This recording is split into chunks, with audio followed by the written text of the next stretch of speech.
o ascoltare la radio. Risintonizza i canali radio e troverai anche Radio Libertà, canale 252.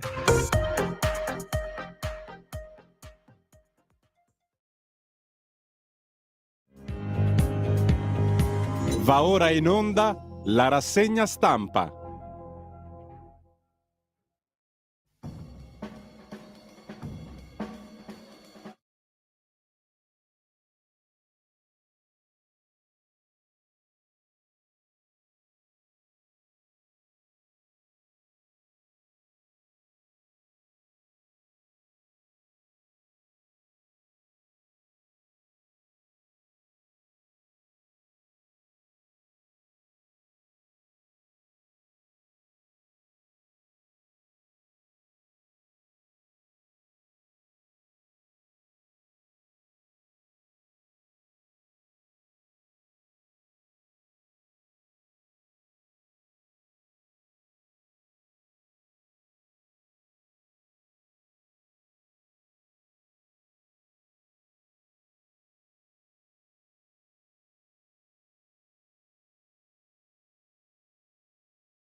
Radio Libertà, di nuovo in onda, diamo subito la linea al nostro direttore Giulio Cainarca.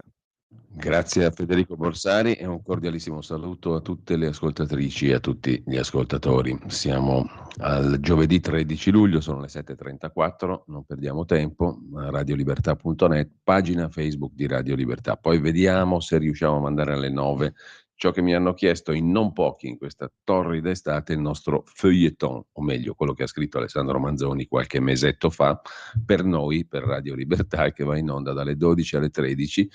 Vediamo se riusciamo a mandarlo anche alle ore 21 in replica come era prima. In ogni caso, dette queste cose importantissime, essenziali, andiamo a vedere le notizie di prima pagina dell'agenzia ANSA. L'agenzia ANSA in questo momento, in forma grafica rinnovata, ma dal mio punto di vista meno chiara di prima e meno compulsabile di quanto non fosse prima, ma un parere personale. Andateci sopra ansa.it e vedete un po' come è combinata. Il rinnovamento grafico ci propone Simon e Garfunkel, che avevano ragione, il suono del silenzio si può ascoltare. Giorgia Meloni, che si è rotta le scatole per i tacchi alti ieri e continuava a chiedere quanto manca, ridendo, facendo la battuta. È per le scarpe, non per voi. Mentre Giorgia Meloni più seriamente è intervenuta sul caso La Russa, o meglio, ha detto che non sarebbe intervenuta, a differenza del Presidente del Senato La Russa, che è intervenuto, ha interrogato il figliuolo e ci ha fatto sapere l'esito di quell'interrogatorio. Il figliuolo accusato di violenza. Solidarizzo invece con la ragazza che ha denunziato il figliuolo di La Russa, chiedo scusa. Così ha detto Giorgia Meloni, io sto dalla parte di lei. Conferenza della Premier da Vilnius, appuntamento per l'Alleanza Atlantica, la NATO. Nessun conflitto tra politica e magistratura, dice Giorgia Meloni, che poi ribadisce senza l'unità dell'Alleanza Atlantica nessuno è al sicuro. E poi Biden mi ha invitato, ha detto ancora il Premier italiana, mi ha invitato alla Casa Bianca il 27 luglio. Secondo titolo se lo becca Salvini, che è riuscito a dimezzare lo sciopero dei treni, o meglio, precettando lo sciopero dei treni si è dimezzato. E poi ancora Kiev mai così vicina alla NATO. Zelensky volta la frittata e dice che è contento e incassa le garanzie del G7. Ai fratelli bianchi, quei due energumeni romani, 24 anni in appello, avevano ammazzato il povero Willy Monteiro, cade l'ergastolo. Fermato un senza fissa dimora per il rogo della Venere degli Stracci, il celeberrimo artista dell'arte povera Michelangelo Pistoletto si è lamentato, ma insomma è il completamento ideale, eccelso diciamo del suo modo di vedere l'arte. Un poveraccio, un barbone che gli brucia la sua opera da barboni, mi sembra il massimo. Mentre Sinner, il tennista, ha detto da Wimbledon che Djokovic, che deve giocare con lui, non perde qui da 10 anni, per cui se ce la faccio è impresona. Un bimbo in bici ucciso a Milano, giovane condannato a 8 anni, e Rushdie Salman, dopo l'attentato, sto bene ma faccio sogni folli. Questo sarebbe il primo piano dell'agenzia ANSA in questo momento. Fate vobis, ma prima di andare a vedere le notizie del giorno, le altre notizie del giorno, diamo un'occhiata subito o meglio gli articoli, diamo un'occhiata subito alle prime pagine dei quotidiani di oggi. Il quotidiano Avvenire, adesso lo vediamo un pochino meglio, eccolo qui. La prima pagina di Avvenire si apre con i risultati tremendi del rapporto Invalsi che peraltro non è così condiviso neanche dagli insegnanti, sarebbe un metodo di rilevazione dell'apprendimento molto lacunoso, molto strambo, peraltro poco affidabile. Comunque, al di là di questo, la metà dei ragazzi legge ma non capisce. Non soltanto l'ascensore sociale della scuola italiana è bloccato da 20 anni, ma sarà un problema farlo ripartire, scrive Paolo Ferrario in prima pagina su Avvenire. Prendiamo per esempio i dati del rapporto Invalsi 2023 presentato ieri mattina alla Camera. I divari territoriali tra scuole del nord e del sud Italia cominciano a manifestarsi già in seconda elementare, per poi aggravarsi ulteriormente col passare degli anni e dei gradi scolastici.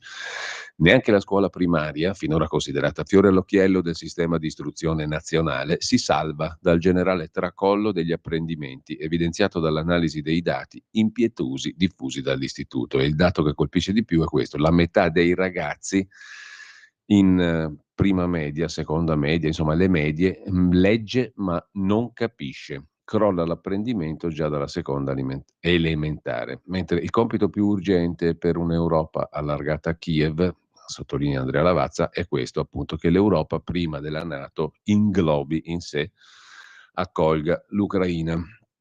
La Premier insiste sui giudici, ma il Colle cerca di ricucire i casi giudiziari che hanno colpito la maggioranza, e a centropagina guerra e clima alimentano la grande fame. L'onda lunga post-Covid, guerra in Ucraina, cambiamento climatico, inflazione, mettiamoci dentro tutto e shakeriamo, a tenere 735 milioni di persone sotto la linea di galleggiamento dell'insicurezza alimentare. Il confronto 2019-22 è chiaro: le persone che soffrono la fame nel mondo sono 122 milioni in più. Ma non era questa l'epoca del progresso? Poi c'è l'allarme del fentanyl, si è fatta di fentanyl anche Veronica Louise Maria Ciccone, cioè in arte Madonna, la cantante, stava per andare all'altro mondo, è stata tirata qui con l'antidoto. Allarme fentanyl, soprattutto negli Stati Uniti, questo o piace o va forte, più informazione. Titola Avvenire in prima pagina. Il Corriere della Sera si occupa di giustizia in apertura, i paletti di Giorgia Meloni, che ha detto che sul caso La Russa lei non sarebbe intervenuta, come invece purtroppamente ha fatto il Presidente del Senato. Sull'autonomia e sul caso Santanchè la Lega attacca, scrive il Corriere della Sera. Nessuna lite con i magistrati, ha detto il Presidente del Consiglio, Giorgia Meloni, sono solidale con le donne che denunciano. Intanto in Unione Europea sia la legge salva natura, poi parleremo tra le altre cose con Antonio Maria Rinaldi alle 9:30 nella conversazione del giovedì. E sempre dalla prima pagina del Corriere della Sera, addio a Milan Kundera, gigante, leggero e riservato della letteratura. Soltanto Avvenire, mi sembra, lo vedremo dopo, ricorda che lui fu stalinista, poi se ne vergognò e stette in silenzio su questa sua fase, diciamo così, totalitaria, di appoggio al comunismo totalitario. Lo scrittore aveva 94 anni. Sempre dalla prima pagina poi del Corriere della Sera, l'opera del celeberrimo artista Pistoletto ha avuto ciò che si meritava, insomma, uno straccione, ha bruciato gli stracci, mettiamola così in maniera un po' brutale, fermato un senza tetto di 32 anni. Dice l'artista, ma il senso resta, anzi, a mio modesto avviso, è lo straccione che ha bruciato l'opera, che ha dato vero senso a questa roba qua. Il rogo dell'opera di Pistoletto è la prova che l'arte esposta, messa al centro della città viva, resta un atto necessario e vitale, scrive Roberto Saviano, niente po' di meno, sul Corriere della Sera, per ridisegnare gli equilibri e rigenerarne la vita. Come al solito, se non ci fosse Saviano, noi non capiremmo nulla. L'omicidio di Villi Monteiro, tolto l'ergastolo ai fratelli Bianchi con le attenuanti, pena di 24 anni. E poi, per sprofondare nella più acuta disperazione, ma anche nel ridicolo, il caffè di Massimo Gramellini, la dieta di Lollobrigida, la card. Non si può comprare tutto con la card. Per esempio la marijuana non puoi comprarla, il vino no. La card per i più poveri. Che scandalo, che schifo, che stato dirigista, eticista, che roba fascista. Dal Corriere passiamo al Fatto Quotidiano. Vuoi vedere che parlano di giustizia? Ma dai, Santanchè ha nascosto pure l'avviso di garanzia del 2 marzo. Meloni all'angolo, critica la russa ed è pronta a mollare la Santanchè. Più che Meloni all'angolo, insomma, Meloni che fa quello che vuole lei, perché critica la russa e mollerebbe la ministra Santanchè, secondo quelli del Fatto Quotidiano. Dunque una Meloni autonoma, che fa ciò che le pare o no. È il contrario della Meloni all'angolo. In ogni caso è l'ennesima bugia quella che ha raccontato la Pinocchia Santanchè. Almeno dal 27 marzo, Assemblea Visibilia, Dani, la ministra Santanchè, sapeva delle informazioni di garanzia alla sua società, però ha seguitato a negare tutto al Senato ma anche alla Premier. Iscandalo, sentenzia il Fatto Quotidiano, anzi strepita. La villa da 8 milioni presa da Kunz, cioè il compagno della Santanchè, e la russa, Kunz e la moglie di La Russa, cioè il compagno della Santanchè e la moglie di La Russa, che si sono incrociati i ruoli. Presa a 2 milioni e mezzo, rivenduta a 3 milioni e mezzo. Ha fatto un affarone, come avrebbe detto il conte Oliver, il mitico protagonista delle furberie del gruppo TNT. Il ruolo della multicandidata, Fratelli d'Italia, eccetera. E poi c'è l'imputazione coatta per l'avvocato Dalmastro, delle vedove sottosegretario alla giustizia, altro esponente di Fratelli d'Italia. Secondo Giorgia Meloni il GIP ha sbagliato, ma secondo Area, cioè i magistrati compagni, ex magistratura democratica, il CSM deve difendere questo tappino perseguitato dal Premier, scusate. Perché se lo dice al femminile si incazza il Presidente del Consiglio. Mentre il PD si mobilita a Napoli contro l'autonomia differenziata, osteggiata anche da De Luca, il quale però convoca la giunta apposta per sabotare Schlein. È il solito PD, si fanno male tra loro, strepita ancora il Fatto Quotidiano in prima pagina. Poi c'è un borsellino dimenticato da Fratelli d'Italia, si tratta del giudice Borsellino, che tenne una lezione a Bassano nel lontano 1989, a Bassano del Grappa, in Veneto, per ricordare che i politici sospettati devono farsi da parte prima della sentenza di condanna. Il faro di Meloni e C, Borsellino era uno di destra, Movimento Sociale Italiano, perciò è sempre piaciuto al Movimento Sociale Italiano e anche a Giorgia Meloni, che da lì nasceva, che lì ha militato. Borsellino era un eroe dei giovani di destra.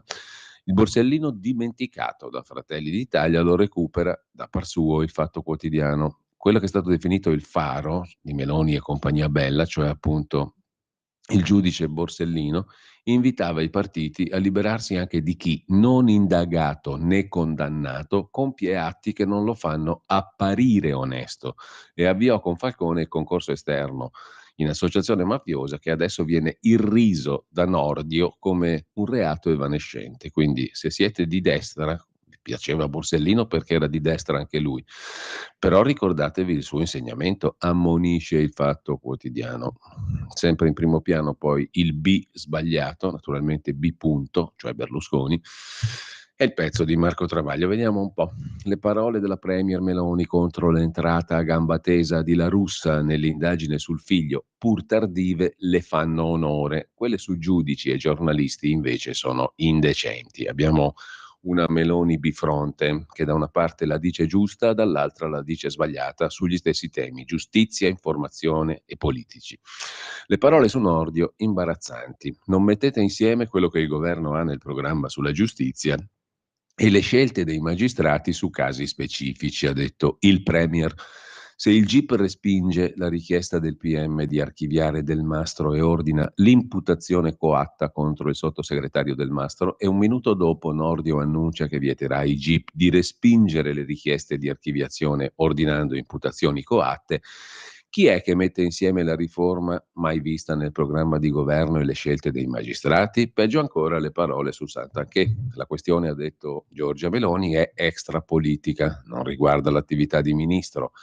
È molto complessa, va vista nel merito quando sarà tutto noto, compete ai tribunali e non ai programmi TV. L'anomalia, ha detto Giorgia Meloni, è che l'indagine non viene notificata al ministro ma a un quotidiano il giorno dell'informativa in aula. Tutto falso, controbatte Travaglio. La notizia che Santanchè è indagata uscì sui giornali il 3 novembre e Visibilia ricevette l'avviso di garanzia il 2 marzo.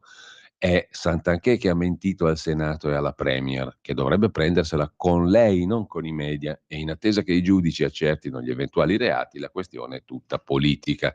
Una ministra che insulta chi riceve il reddito di cittadinanza mentre prende milioni di fondi statali che non vuole restituire. Non paga i dipendenti, li mette in cassa Covid, ma lavorano per lei e per la russa.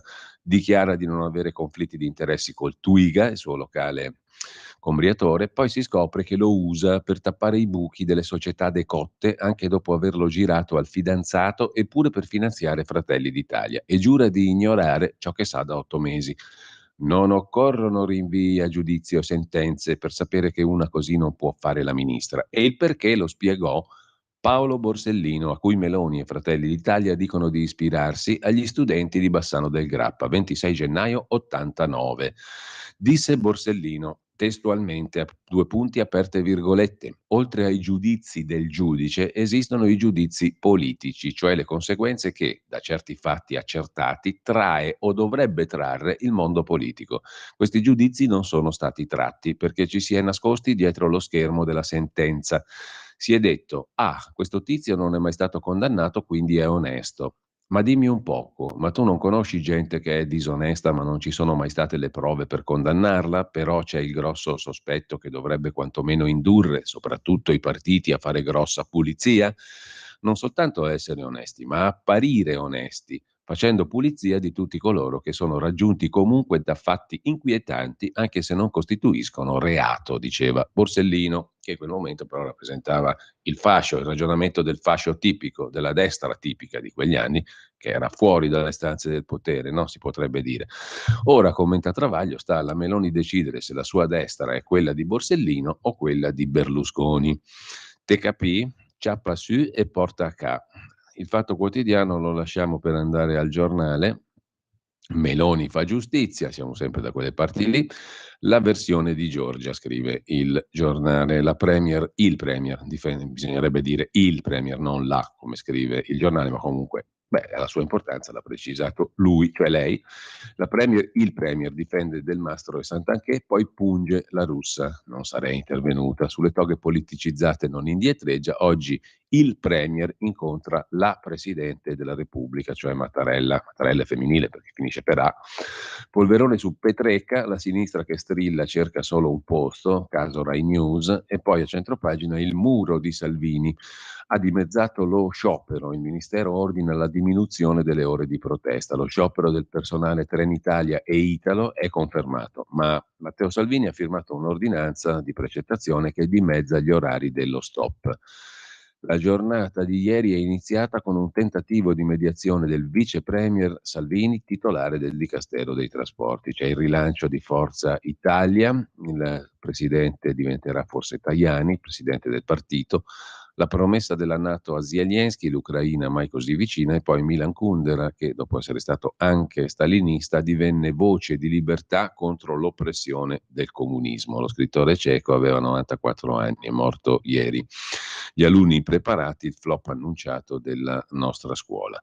Il cambiamento necessario in tema di giustizia e tutto il resto è il titolo dell'articolo di fondo firmato da Stefano Zurlo. Mentre dal giornale passiamo al quotidiano nazionale, Giorno Nazione, resto del Carlino, Meloni ai magistrati, vedo anomalie, è il titolo d'apertura, la tensione arriva al CSM. C'è da segnalare poi sul quotidiano nazionale un'intervista in tema di fisco, un altro dei provvedimenti della settimana, il via libera della Camera alla delega fiscale, si vuol far diventare legge entro agosto, il governo sarà delegato poi a introdurre novità fiscali di un certo peso, regole certe e semplici, dice il vice ministro dell'economia, Maurizio Leo, 67 anni, Fratelli d'Italia, regole certe e semplici, il fisco diventa amico con meno tasse per tutti, dice il vice ministro numero 2 del Ministero dell'Economia di Giorgetti. Va rivisto il sistema delle sanzioni e degli accertamenti. La flat tax rimane un obiettivo per la legislatura, intanto però passiamo da 4 a 3 aliquote e le istruzioni per la dichiarazione dei redditi adesso sono lunghe quasi quanto il romanzo Guerra e Pace. Per combattere l'evasione scommettiamo su una sorta di patto con i contribuenti. Vedremo cosa porterà questa importante riforma, che per alcuni è troppo poco, per altri invece è un inno all'evasione fiscale. Mentre sempre dal primo piano del quotidiano nazionale, i mali della nostra scuola, matematica e italiano, vero flop, insufficiente un alunno su 2, sono le prove invalsi di cui dicevamo prima, peggiorano le performance degli studenti, aumentano i divari territoriali. Kiev è sempre più vicina alla NATO, di riffe o di raffe, scrive ancora il quotidiano nazionale. Poi c'è la faida di Milano come negli Stati Uniti, la guerra dei trapper, quei personaggi che fanno finta di biascicar qualcosa in sillaba, sillabando più che cantando, prima la rissa, poi gli spari, un ferito a colpi di pistola. Un regolamento di conti davanti alla casa discografica di un personaggio, di un musicista, lo chiama il quotidiano nazionale, Shiva, colpito di striscio un 24enne, la vendetta per un video di scherno sui social, roba importante. Mentre lasciamo anche il quotidiano nazionale, andiamo a vedere la prima pagina del Mattino di Napoli. Il quotidiano napoletano apre con il rogo dell'arte, pensa un po'. Siccome però, voglio dire, poveraccio, era un barbone, appunto uno straccione, quello che ha bruciato la Venere degli Stracci, per rimanere al titolo dell'opera del celeberrimo, rinomatissimo compagno Pistoletto. Fermato un clochard, il comune dice la rifaremo, tanto paga Pantalone, che gli frega.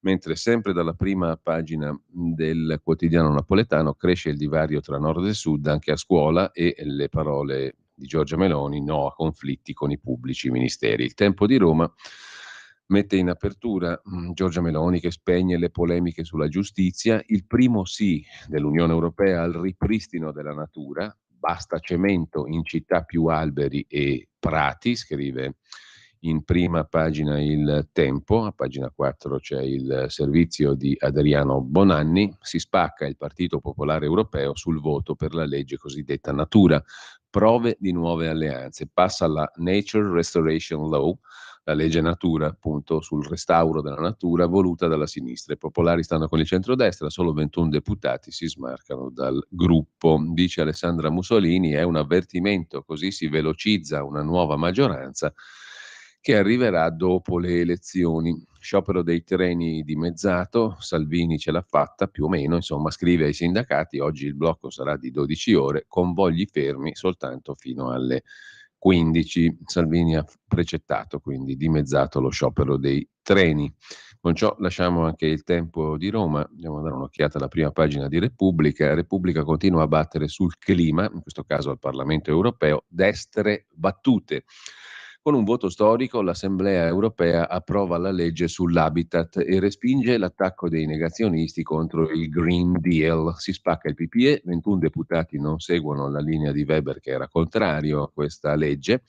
In crisi i piani della Premier per l'alleanza conservatori popolari. All'Italia intanto il PNRR costerà 20 miliardi di debito in più in 3 anni. Per la verità dovrebbero essere ben più di 20 miliardi di debito in più, ma non si capisce bene per quale motivo Repubblica faccia questa cifra di 20 miliardi di debito in più. Tutto il primo piano è dedicato alle questioni relative chiedo scusa un attimo solo perché vediamo se riusciamo a prendere l'articolo, eccolo qui. Il PNRR costerà 20 miliardi in più, scrive Repubblica, nuovo debito nei prossimi 3 anni. Sono quasi 140 miliardi di debito in 3 anni, per l'esattezza 139,8 è il conto del PNRR aggiornato rispetto alle stime iniziali e più pesante per le casse dello Stato. Ecco, 20 miliardi in più, non 20 miliardi in totale. Cioè ci siamo indebitati per 140 miliardi, ne sentivamo fortemente il bisogno. È un documento messo a punto dai tecnici di Camera e Senato a calcolare il peggioramento da quest'anno al 2026. È un'altra grana per il governo. Sul tema poi Repubblica intervista il sottosegretario leghista al Ministero dell'Economia Federico Freni. Il recovery plan, cioè il PNRR, non è gratis, ma serve al Paese per crescere e i conti restano sotto controllo, minimizza il sottosegretario leghista. Sapevamo tutti fin dall'inizio che il PNRR avrebbe avuto ripercussioni, ma è un debito buono con vantaggi enormi. Negare i ritardi non avrebbe senso, ma abbiamo il tempo per riprogrammare. La terza rata arriverà a giorni. Insomma, dice il sottosegretario leghista Freni, stiamo facendo debito, ma per cose ottime, buone, produttive, investimenti sani. Il ministro Nordio si propone di riscrivere il concorso esterno mafioso. Meloni osserva non ci fermeremo e conferma, rafforza l'opinione di Nordio. E poi c'è un pezzo su Marcello Dell'Utri, le stragi, Cosa Nostra, il 1993, Forza Italia. Le stragi di Cosa Nostra nel 93 per lanciare Forza Italia, cioè la mafia metteva un po' di bombette in giro per l'Italia per fare un favore al nuovo partito di Berlusconi. Le stragi del 93 servivano a indebolire il governo Ciampi per favorire Forza Italia. A dirlo sono i magistrati di Firenze che hanno indagato e perquisito di nuovo Marcello Dell'Utri, scrive La Repubblica in prima pagina. L'addio a Milan Kundera e il G7 che proteggerà l'Ucraina. Gli Stati Uniti non possono prosperare senza un'Europa sicura, ha detto il presidente americano Biden dopo il vertice dell'Alleanza Atlantica. Giorgia Meloni il 27 luglio andrà a trovare Joe Biden. E infatti, intanto lasciamo Repubblica, passiamo alla consorella per parte di Loggia, La Stampa di Torino. Meloni riaccende lo scontro. I magistrati fanno politica. Poi di spalla la NATO, l'accordo G7 per difendere Zelensky, la giravolta di Erdogan, nuovo stop alla Svezia. Beatrice Venezi, il direttore d'orchestra amico del premier Giorgia Meloni, sul mio Puccini, attacchi strumentali, non ho mai detto frasi omofobe o fasciste, una cosa ormai veramente mette il latte alle ginocchia, tutte queste polemiche di questo genere. C'è poi il professor Marinelli che aveva scritto ieri a proposito del TAR, no? Vi ricordate la storia? Una studentessa in quel di Trento in un liceo viene bocciata dai suoi professori, non ammessa alla maturità perché ha 5 materie insufficienti. Lei aveva già fatto il test per l'università perché incredibilmente i test per l'università vengono fatti prima dell'esame di maturità, per cui uno va a fare il test, magari lo passa, poi viene bocciato alla maturità, fa causa, va al TAR e il TAR dà ragione. No, questo qui è successo una cosa un po' diversa. Lei non è stata ammessa alla maturità perché è insufficiente in 5 materie, ma aveva già fatto il test per l'università e l'aveva passato. Ergo, il TAR le ha dato ragione e ha ordinato di riammetterla alla maturità. È stata bocciata alla fine. Però il professore che ha scritto la lettera, il professor Marinelli, con 110 altri colleghi, dice, direi inoppugnabilmente, ma noi allora cosa ci stiamo a fare? Arriva il furbo di turno, va al TAR e rovescia il nostro giudizio, che era quello di non ammissione alla maturità. Caro direttore, scrive il ministro Valditara, al quale era indirizzata la lettera scritta ieri dal professor Martinelli, bisogna ridare autorevolezza ai docenti, risponde il ministro dell'istruzione ai insegnanti di Trento sulla liceale riammessa dal TAR. Per educare i nostri ragazzi esiste il diritto costituzionale a una tutela, ma occorre limitare l'intervento dei giudici anche in questo campo. La lettera sottoscritta da 110 docenti trentini col professor Marinelli e pubblicata dalla Stampa è importante, scrive il ministro Giuseppe Valditara.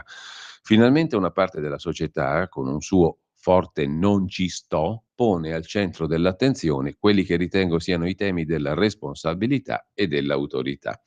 Una ragazza non ammessa alla maturità, 5 insufficienze, fa ricorso al TAR che dispone la ammissione con riserva all'esame di Stato, sospendendo la decisione del collegio dei docenti. La lettera, sottolinea il ministro Valditara, mette in rilievo come sia sempre più diffusa la prassi di contestare le decisioni dell'autorità scolastica, siano a farlo i genitori o gli studenti. Mi narrava una docente che una studentessa durante le lezioni si è messa ad ascoltare musica col cellulare. Al richiamo dell'insegnante la ragazza avrebbe risposto: non riconosco la tua autorità, continuando a fare i suoi comodi. Si arriva poi ai casi, per fortuna estremi, di genitori che contestano le decisioni del docente, lo aggrediscono fisicamente o verbalmente. Accanto a questo mancato riconoscimento dell'autorità vi è la fuga della responsabilità. Al contrario, scrive il ministro Valditara, bisogna ridare autorevolezza ai docenti per educare i nostri ragazzi, appoggiando in pieno ciò che scriveva il docente insieme ad altri 110 della scuola di Trento. Ma lasciamo la prima pagina della Stampa con Concita De Gregorio che si rivolge a Giorgia Meloni: per chi serve lo Stato, il privato diventa pubblico. Lucia Annunziata sull'Alleanza Atlantica che si trasforma da scudo euroatlantico a gendarme del mondo. E poi il sì alla legge europea per salvare il clima. Telecomando è il titolo del buongiorno di Mattia Feltri. A turbare il nostro lavorio attorno alle questioni nodali del paese, cioè Filippo Facci avrà o no il programma? Bianca Berlinguer Mediaset tradirà il suo cognome? Mauro Corona sarà dei suoi ancora? E Alessandro Orsini? E dove si accaserà Barbara D'Urso? Fabio Fazio farà danno a Rai 3? E la nuova Rai 3 sarà la 7? A Rai News è in atto un caso di censura? Spia della presa fascista del servizio pubblico? Ecco, a turbare queste disquisizioni è arrivata la notizia della morte di Milan Kundera. La levatura dello scrittore ci ha obbligati a intrattenerci un poco nel suo ricordo. Il mio riguarda un recente libro, Un Occidente prigioniero, edito da Adelphi, in cui sono raccolti i suoi interventi di decenni fa. Kundera rifletteva sull'invasione sovietica di Praga 1968 e non soltanto sui carri armati, sui patiboli, ma anche sulla chiusura di tutte le riviste culturali. L'intera nazione, scrisse Kundera, avvertiva con angoscia l'immensa portata dell'evento, poiché le riviste culturali nella Praga comunista erano il modo di esprimere un'adesione all'Occidente fondato sull'ego che pensa e dubita, una radicale negazione del totalitarismo russo. Chiudere le riviste era come mozzare le teste. Così, quando fuggì a Parigi, in ogni salotto Kundera raccontava la sciagura, ricavandone sorrisi imbarazzati. Non importava nulla a nessuno. Se in Francia e in Inghilterra fossero sparite le riviste culturali, osservò, non se ne sarebbero nemmeno accorti. E in effetti è successo e non ce ne siamo accorti perché erano troppo impegnati a parlare di programmi televisivi. Struggente, è vero, quello che scriveva Kundera. Va bene, ma poi Fiorello andrà prima o dopo il TG? Conclude Mattia Feltri in prima pagina sulla Stampa, che dedica il primissimo piano a Giorgia Meloni che contrattacca sulla giustizia, e poi il CSM contro il governo sul caso del Mastro, gravi accuse alla GIP che ha ordinato l'imputazione coatta. Per fortuna c'è il baluardo del Quirinale, il Mattarella che ha incontrato i vertici della Cassazione mentre Meloni attaccava i magistrati. È lui il baluardo. C'è un articolo sulla Stampa in primo piano: Ignazio e Daniela, affari e palazzi, la villa in Toscana comprata e ceduta dalla russa Santanchè dopo un'ora dall'acquisto a 1 milione di euro in più. Secondo Banca Italia è un'operazione sospetta, ma va là. Secondo voi, se io e un amico andiamo a comprare una villa a 2 milioni e mezzo e la vendiamo dopo un'ora a un'ora, no un giorno, un anno, un mese, dopo un'ora a 3 milioni e mezzo, guadagnandoci 1 milione, è un'operazione sospetta o un'operazione normale? È sospetta, poi magari i sospetti possono essere strafugati, possono essere contrastati, distrutti, annichiliti. Non c'è nessun sospetto, era una roba normalissima, però il sospetto all'inizio c'è. Dopo un'ora guadagno 1 milione, qualche sospettuccio ce l'ho o no? Ora indagano i magistrati di Milano e la Guardia di Finanza. Trattasi di una villa a Forte dei Marmi, accanto alla mitologica pineta della Versiliana, a poche centinaia di metri dalle mitologiche giraffe del Twiga, il localetto che ha insieme a Briatore la ministra Santanchè. Fino al 12 gennaio apparteneva questa villa al famoso sociologo Francesco Alberoni. Rischia di diventare l'ennesimo grattacapo giudiziario della famiglia allargata, la russa Santanchè, cioè il clan che detta legge su Fratelli d'Italia in Lombardia. Dopo le inchieste relative alle società della ministra Santanchè, delle quali il presidente del Senato La Russa si è occupato come avvocato, dopo la delicatissima vicenda della presunta violenza sessuale su una 22enne dell'ultimogenito di La Russa, questa volta a finire sotto la lente dei magistrati ci sarebbe una singolare compravendita immobiliare messa a segno dalla moglie di La Russa, la signora Laura De Cicco, e da Dimitri Miesco, Leopoldo Kunz d'Asburgo, Lorena, Piast, Bielis, Bielice, Belluno, Santapaglia, Rasponi, Spinelli, Romano, che è il nome completo del compagno di Daniela Santanchè. un guadagno da 1 milione di euro realizzato in 58 minuti. Su questo si concentrano le attenzioni dei magistrati milanesi. Viene un po' in mente quello che diceva Borsellino prima, però è inevitabile. Travaglio o non travaglio, quelle parole là vengono in mente comunque. In ogni caso, a me non mi è mai capitato, neanche tra le persone che conosco, ci fossero gente che vende una villa e guadagna 1 milione in 58 minuti. Compra, vende e la rivende dopo 58 minuti guadagnando 1 milione. In ogni caso, sarà normale però per certi personaggi del jet set. Una segnalazione di operazione sospetta della Banca d'Italia è infatti arrivata nelle scorse settimane sulla scrivania della procuratrice aggiunta Laura Pedio. Quando è che è stato fatto questo affaruccio qua? Adesso ce lo diranno perché deve essere una roba abbastanza recente. Comunque, al di là di questo, la segnalazione di Banca Italia è arrivata in procura a Laura Pedio a Milano, che col procuratore capo Marcello Viola coordina il pool di pubblici ministeri che gestiscono i fascicoli sulle crisi societarie delle aziende della ministra. Almeno 3 le inchieste già aperte, una sul gruppo Visibilia che vede indagati Santanchè, la sorella Fiorella Garnero e il compagno e socio in affari, quello dal chilometrico cognome nobiliare Dimitri Kunz, compagno di Santanchè, accusati a vario titolo di bancarotta fraudolenta e falso in bilancio. Un secondo filone si occupa invece della crisi del colosso bio Key Group. Un terzo fascicolo, ipotesi di manipolazione di mercato, punta a scoprire chi ci sia dietro il misterioso fondo per investimenti di Dubai, Negma, che ha rifornito finanziariamente le società della Santanchè e che nelle società legate alla ministra ha iniettato milioni di euro di liquidità, il fondo degli Emirati Arabi, attraverso un prestito obbligazionario convertibile per poi provocare, dicono i soci di minoranza della società Visibilia di Santanchè, il crollo del titolo.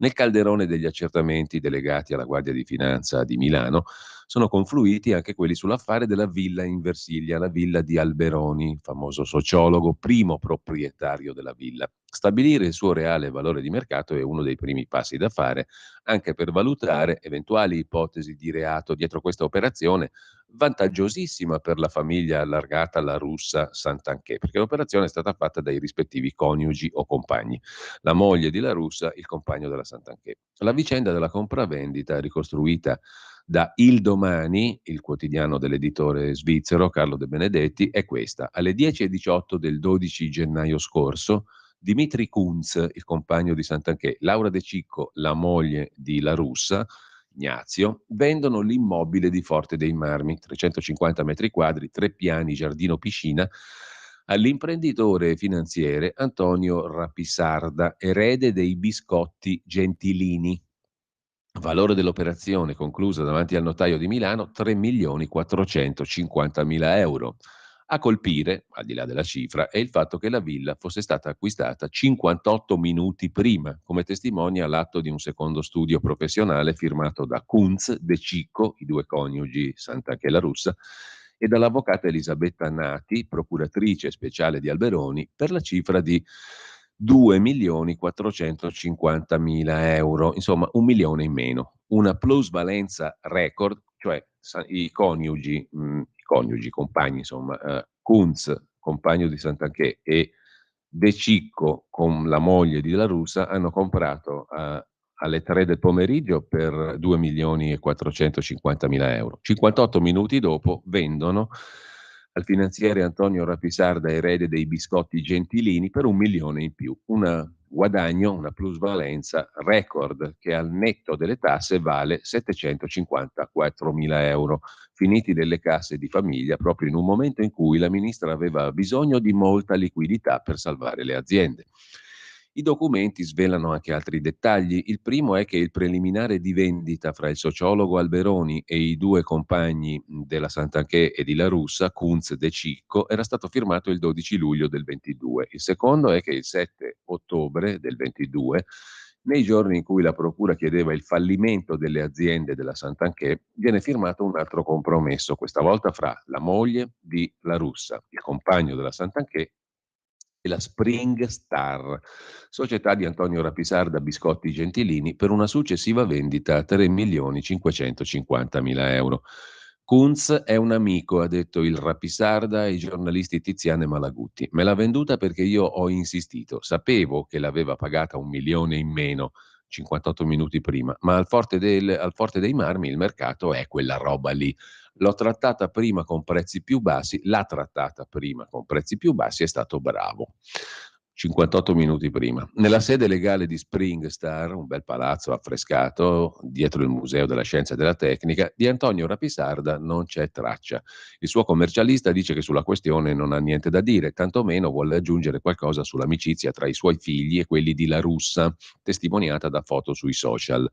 Ma cosa pensa invece di tutta questa storia Francesco Alberoni? Chi ha parlato con lui? 93 anni, nel 19 si era candidato alle europee con Fratelli d'Italia, solo ieri ha appreso che i suoi acquirenti hanno subito rivenduto la casa, riferisce di averlo trovato tranquillo. Ho ottenuto io il prezzo che ritenevo congruo, avrebbe confermato, e per questo non provo alcun disagio.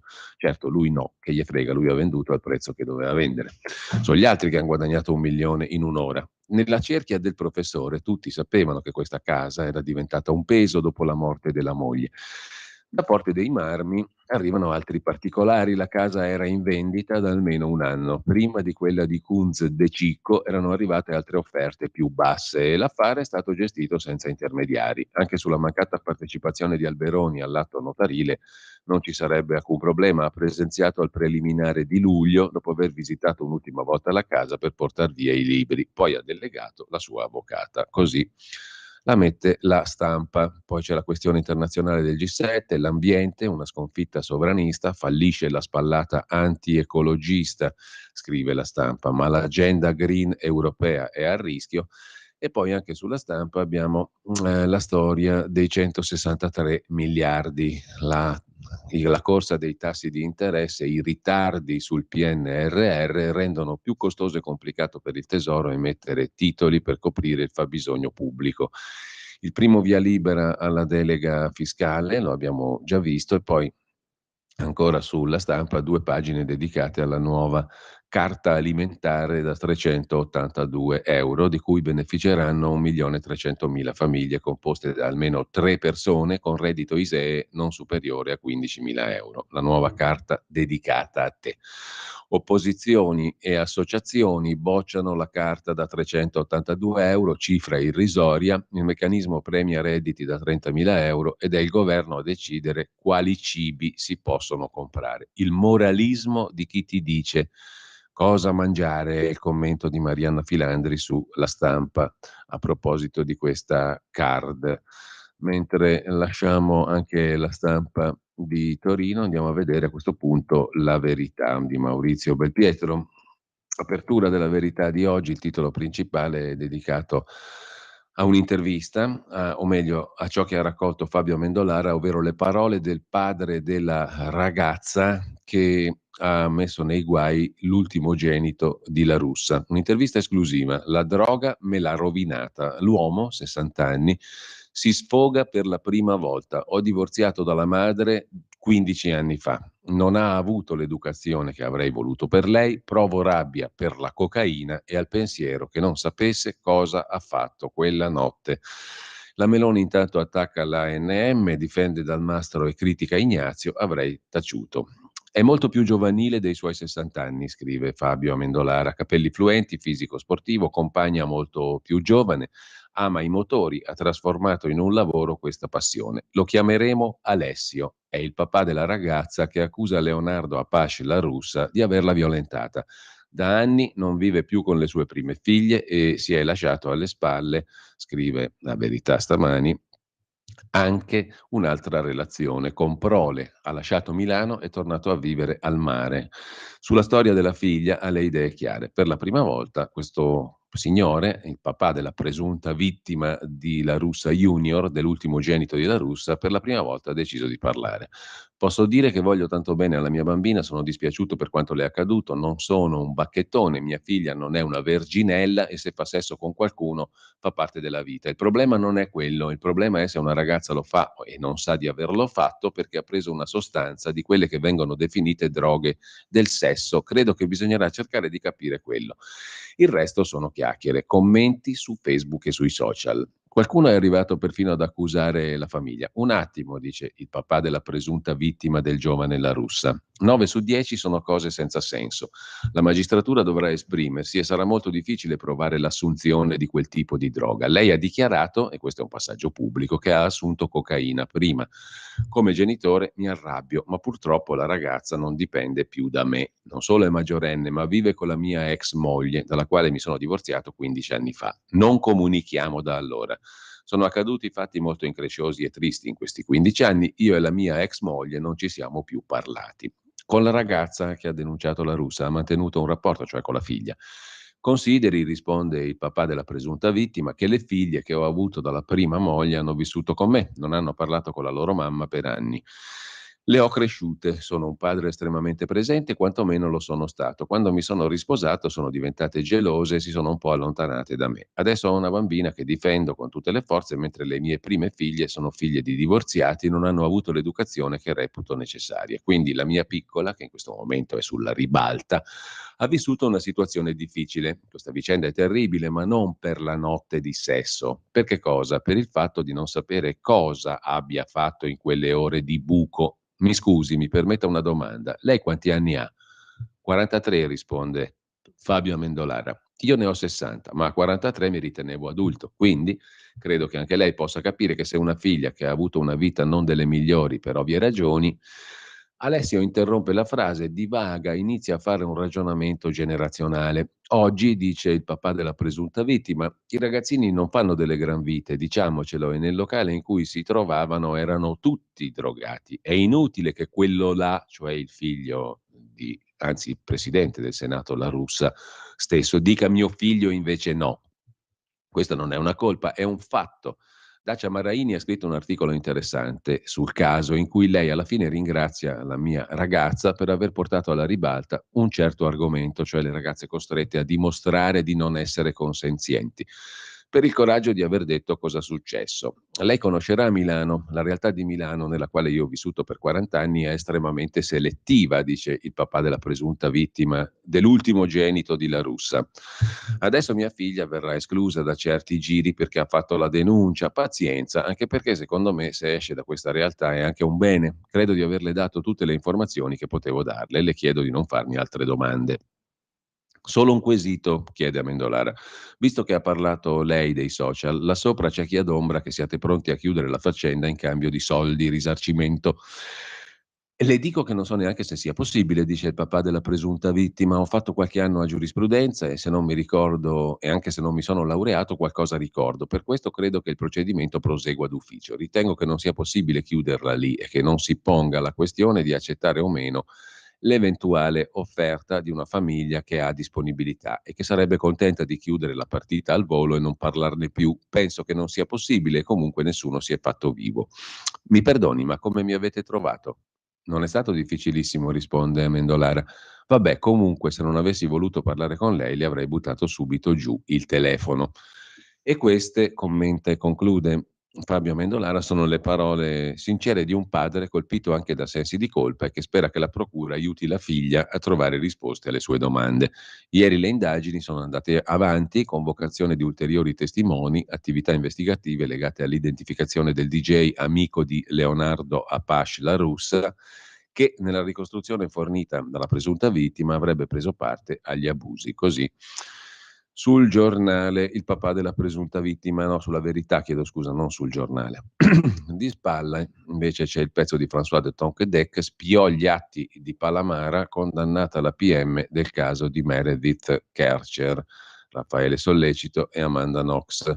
In prima pagina e a pagina 2. Spiò atti su Palamara, pubblico ministero condannata. Manuela Comodi, che sostenne l'accusa durante il processo per l'omicidio di Meredith Kercher, è stata ritenuta colpevole di aver spulciato fascicoli a favore di parenti e amici.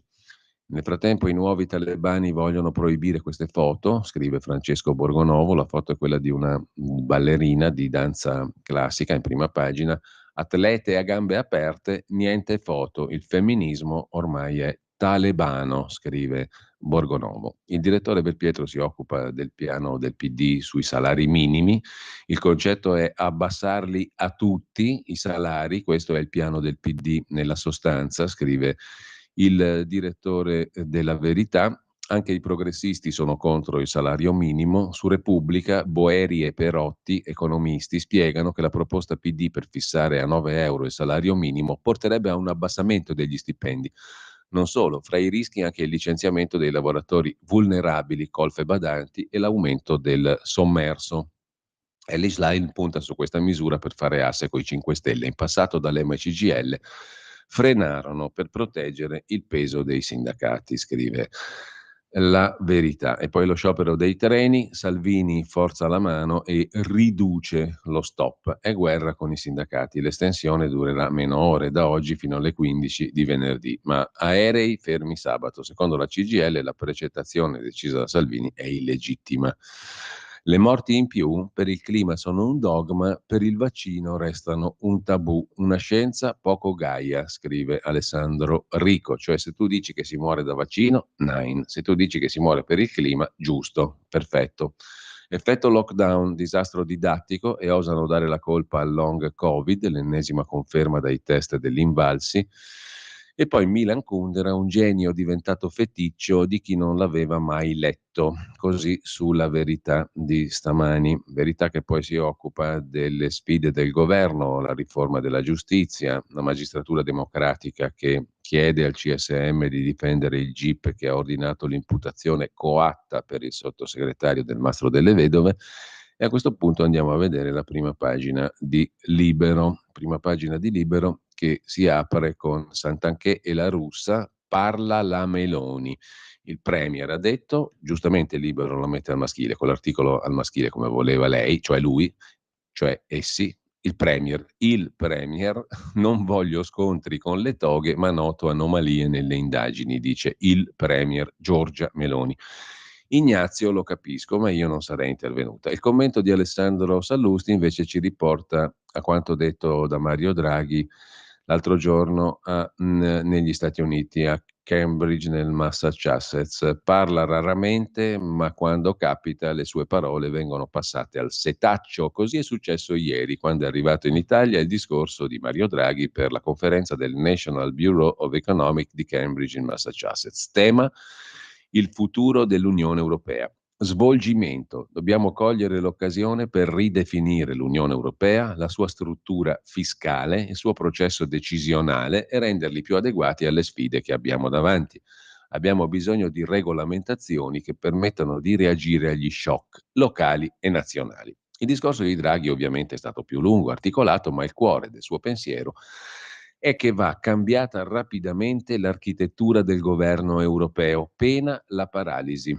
Ora, non è che improvvisamente Draghi si sia convertito all'anti-europeismo o al sovranismo. Draghi vuole più Europa, ma prende atto che bisogna ammettere di aver sbagliato strada, perché rispetto ai tempi della sua fondazione il mondo è cambiato. Sarebbe da stupidi arruolare Mario Draghi in uno schieramento, ma certo l'analisi e la ricetta Draghi non coincidono con quelle della sinistra e sono molto vicine a quelle della destra, conservatrice e non estremista, che non da oggi denuncia gli stessi problemi e suggerisce soluzioni che vanno nella stessa direzione. Giorgia Meloni in merito non ha dubbi: o si ha la forza di cambiare i trattati europei, oppure nessun paese si illuda di poter risolvere da solo i non pochi problemi, non solo economici, con cui ha a che fare. Con colpevole ritardo, conclude Sallusti, pare stia cadendo il tabù dell'inviolabilità dell'attuale Unione Europea, rimasta sorda anche al grido d'allarme lanciato nel 2016, Brexit.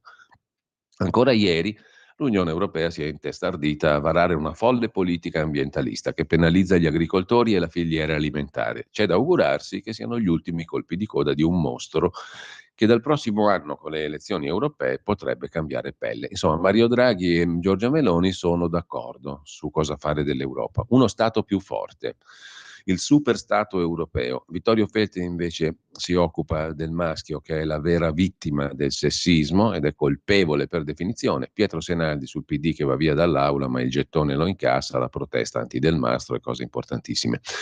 Salvini dimezza lo sciopero dei treni, sottolinea anche Libero in prima pagina. Imposto ai sindacati lo stop alle 15. E poi l'appunto di Filippo Facci: mi piaci, firma.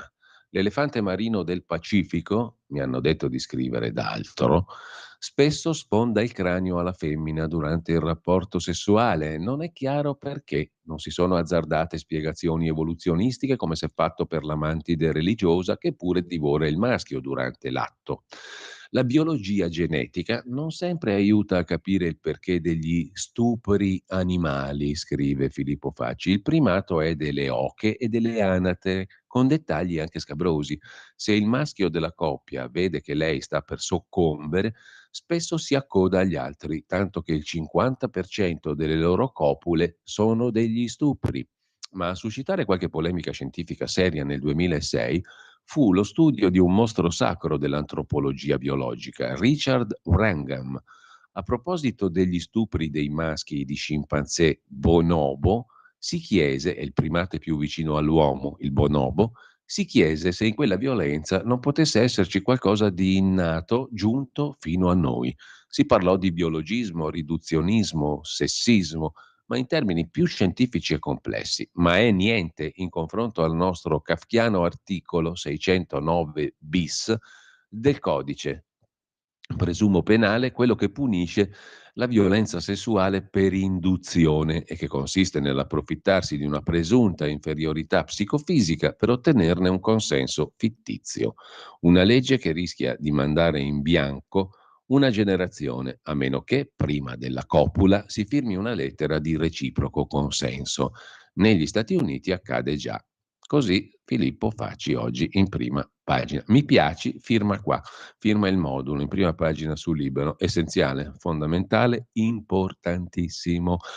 Giorgia Meloni festeggia il quasi ingresso dell'Ucraina nella NATO e poi, pur di colpire il governo, il quotidiano dell'editore svizzero, il Domani, si dimentica i guai di De Benedetti. Il giornale dell'ingegnere attacca la Santanchè e il compagno per un'operazione immobiliare su cui non c'è reato, però dimentica le indagini sul proprio editore, cioè Carlo De Benedetti, il fantastico editore che sta in Svizzera per non sbagliar paese. C'è la voglia sfrenata dei compagni di spiare nel telefonino del figlio di Ignazio La Russa, scrive ancora Libero. E poi un'intervista al presidente della Coldiretti, Ettore Prandini. Sono sparite tante eurofollie dalla legge Natura, ma era molto meglio bocciarle tutte in blocco. La Commissione europea pensava di imporre un documento ideologizzato. Il numero 2 Timmermans voleva delocalizzare le produzioni, non ce la farà. È sparita del tutto la norma che imponeva ai 27 paesi un taglio del 10% alla superficie agricola produttiva e sono stati cancellati dal testo anche i tagli al bilancio della politica agricola comune per finanziare il Green Deal. La sinistra europea vara la legge verde che strozza l'agricoltura, però sono sparite delle criticità, osserva Prandini. Mentre chi ha l'auto elettrica non la ricompra. Un sondaggio, appena il 43% di coloro che hanno acquistato un'auto elettrica dichiara che sceglierebbe ancora un mezzo dello stesso tipo. Non piace l'auto elettrica. Lasciamo Libero con un'intervista, anzi la ripresa di un'intervista, Mauro Zanon la fa da Parigi, un'intervista al filosofo francese Alain Finkielkraut. In Francia è vietato parlare delle rivolte. Sul Figaro, Finkielkraut, accademico di Francia, ha fatto un'analisi sulla paura di ammettere che i colpevoli della distruzione di Parigi sono arabi, africani e islamici, tutti peraltro provenienti dai paesi colonizzati dalla Francia largamente, come ha osservato giustamente Edoardo Montolli nell'articolo che abbiamo letto ieri su Cronacavere, frontedelblog.it. Con questo lasciamo Libero e ci fermiamo un attimo. Poi vediamo se c'è qualcosa di interessante anche nelle altre prime pagine. Ci sentiamo tra pochissimo. Stai ascoltando Radio Libertà. la tua voce libera, senza filtri né censura. La tua radio.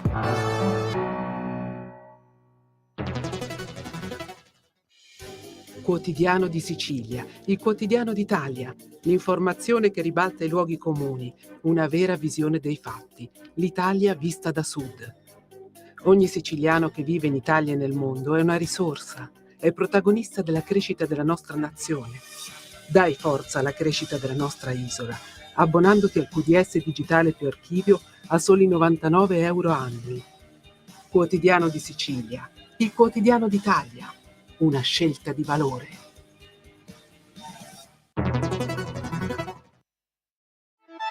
Stai ascoltando Radio Libertà, la tua voce libera, senza filtri né censure, la tua radio.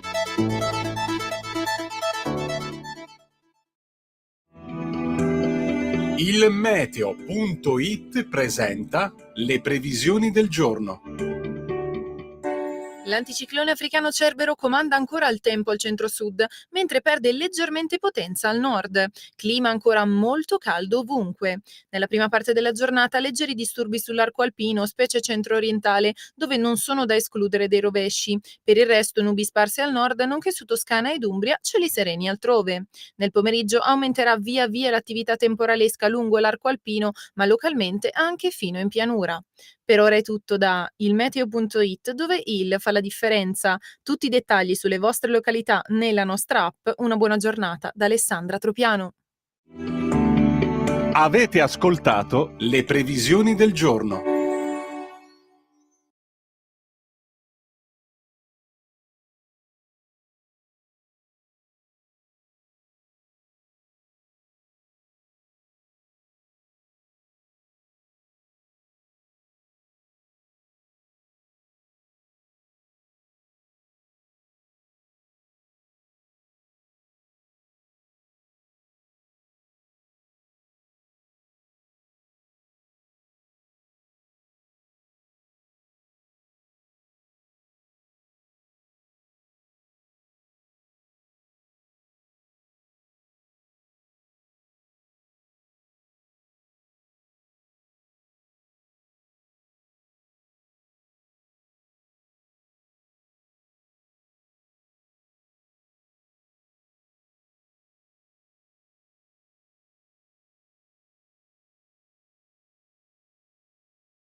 Un nuovo modo per sostenere la tua radio. Visita radiolibertà.net. Ti basta un click e potrai versare il tuo contributo volontario direttamente online. Potrai donare con ogni tipo di carta di credito, anche prepagata. Ti aspettiamo online su radiolibertà.net. Sostieni la tua radio con il tuo contributo volontario. Radio Libertà. La tua radio. Diamo voce alla nostra gente.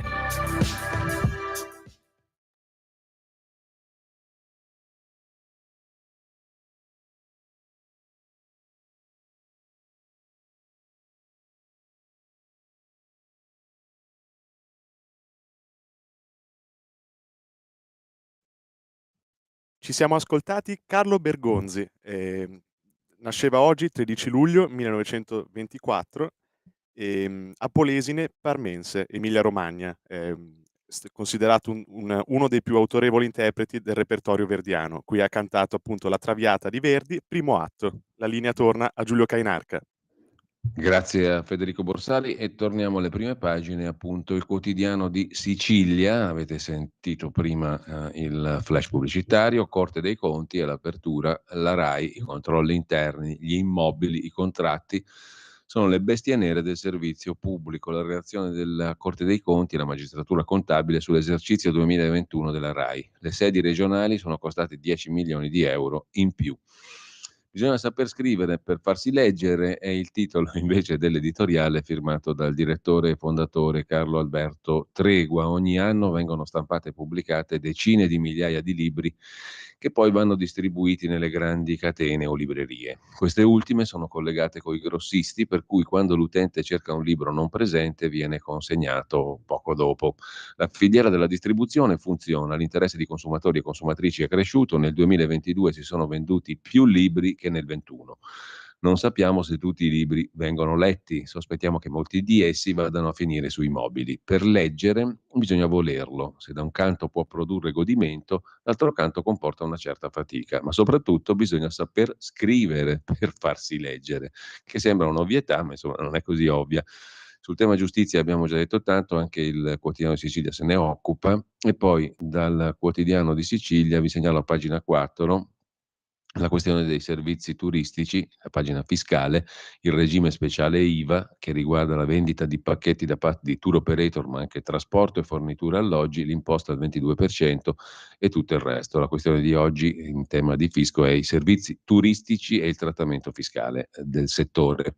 I bonus per i disabili a pagina 5, tutte le agevolazioni per il 2023. L'Agenzia delle Entrate ha stilato l'elenco completo dei contributi per i disabili messi in campo appunto nel 2023. Mezzi di trasporto, sussidi informatici, spese sanitarie deducibili dal reddito, una guida insomma ai sostegni disponibili. Assai utile la pagina 5 del quotidiano di Sicilia di stamani. E poi ancora l'ambiente nella morsa della criminalità, il rapporto Ecomafia di Lega Ambiente che ha certificato oltre 30.000 reati nel 22 per una media di 84 casi ogni giorno. Le situazioni più gravi soprattutto al sud. Campania, Puglia, Sicilia sul poco invidiabile podio per numero di reati. E poi c'è il capitolo RAI, costi e criticità, 90 milioni di euro per le sedi regionali, 10 milioni in più rispetto al 2020.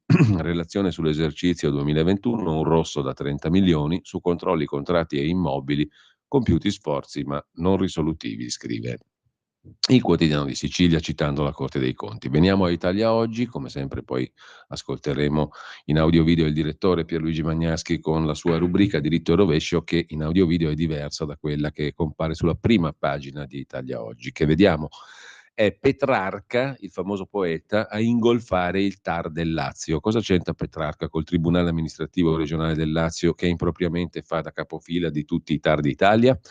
Sommerso dai ricorsi degli esclusi dal concorso per ottenere la cattedra di italiano e storia che contestano il quesito sulla metrica di chiare, fresche e dolci acque. Il TAR del Lazio deve prendere una decisione sulla metrica di chiare, fresche e dolci acque. La canzone scritta da Francesco Petrarca tra il 1340 e il 41, inserita nel canzoniere al numero 126 e non è in grado, il TAR del Lazio, di prendere decisioni non avendo competenza letteraria, soltanto che il TAR si trova sommerso di ricorsi di esclusi dal concorso del 30 marzo del 22 per ottenere una cattedra di italiano, storia e geografia nella scuola secondaria. Il centrodestra invece candiderà il ministro San Giuliano alla presidenza della Campania e sfiderà De Luca. Se è lecito azzardare una previsione, sfiderà perdendo a occhio e croce, ma comunque vedremo. Intanto i transfrontalieri tassati in Svizzera all'80% con l'obbligo della dichiarazione in Italia, scrive in prima pagina il quotidiano Italia Oggi. I redditi degli italiani saranno tassati per l'80% in Svizzera e sarà necessario presentare la dichiarazione dei redditi in Italia. Per i nuovi frontalieri, 90.000 italiani, sarà eliminato il regime che prevedeva una tassazione totale in Svizzera con conseguente versamento dei ristorni fiscali ai comuni italiani di frontiera. Dal 1 luglio è entrata in vigore la legge numero 83 del 13 giugno 23, pubblicata in Gazzetta Ufficiale 151 del 30 giugno, che ratifica l'accordo tra Repubblica Italiana e Confederazione Elvetica relativo all'imposizione dei lavoratori frontalieri, con un protocollo aggiuntivo e scambio di lettere stipulato a Roma il 23 dicembre del 20. Insomma, i redditi degli italiani che sono frontalieri saranno tassati per l'80% in Svizzera e bisognerà presentare dichiarazione dei redditi in Italia, eliminato il regime che prevedeva la tassazione totale in Svizzera con compensazione per i comuni di frontiera. Diritto e rovescio per iscritto, in prima pagina su Italia Oggi, si occupa della vicenda del PNRR, di cui si occupa in parte anche la rubrica audio-video che sentiremo alla conclusione della rassegna stampa con il direttore Magnaschi. Il centro-sinistra, nei 2 anni in cui era in maggioranza con Draghi, non era riuscito ad avviare in modo visibile il piano. Adesso si scaglia contro il centrodestra perché in 7 mesi non ha fatto di più. Il vero problema è che la burocrazia pubblica impedisce o rallenta gli investimenti, ma nessuno fa nulla per semplificarla. Anzi, Schlein proponeva anche il controllo preventivo della Corte dei Conti per complicarla di più. Inoltre, da noi ci sono facce di bronzo, come i sindaci che hanno tentato di far realizzare con soldi dell'Unione Europea i loro stadi di calcio, che ovunque sono fatti dalle società calcistiche. Inoltre, Bruxelles ha constatato che molte domande per le residenze universitarie non erano relative a residenze da fare, in grado di aumentare i posti letto disponibili, ma a residenze già fatte. Se l'Europa è occhiuta sull'Italia, ce lo meritiamo, scrive Italia Oggi. Intanto su Italia Oggi un articolo di Franco Bechis da Open, la testata di Enrico Mentana. Pfizer punta sui grandi obesi dopo aver fatto un sacco di soldi con i vaccini mRNA contro il Covid o la Covid. La pillola anti-obesità può rendere 90-100 miliardi di dollari all'anno. Pfizer è convinta di poter sbaragliare con un nuovo prodotto la concorrenza dei produttori dei vaccini anti-influenzali tradizionali che hanno storicamente efficacia limitata fino al massimo al 50%. Il vaccino influenzale a mRNA, come sperimentato, ha dato un'efficacia dell'80%, sia pur solo sul ceppo A. Comunque sarà la pillola anti-obesità, che si sta testando anche per il diabete di tipo 2, la nuova frontiera della Pfizer.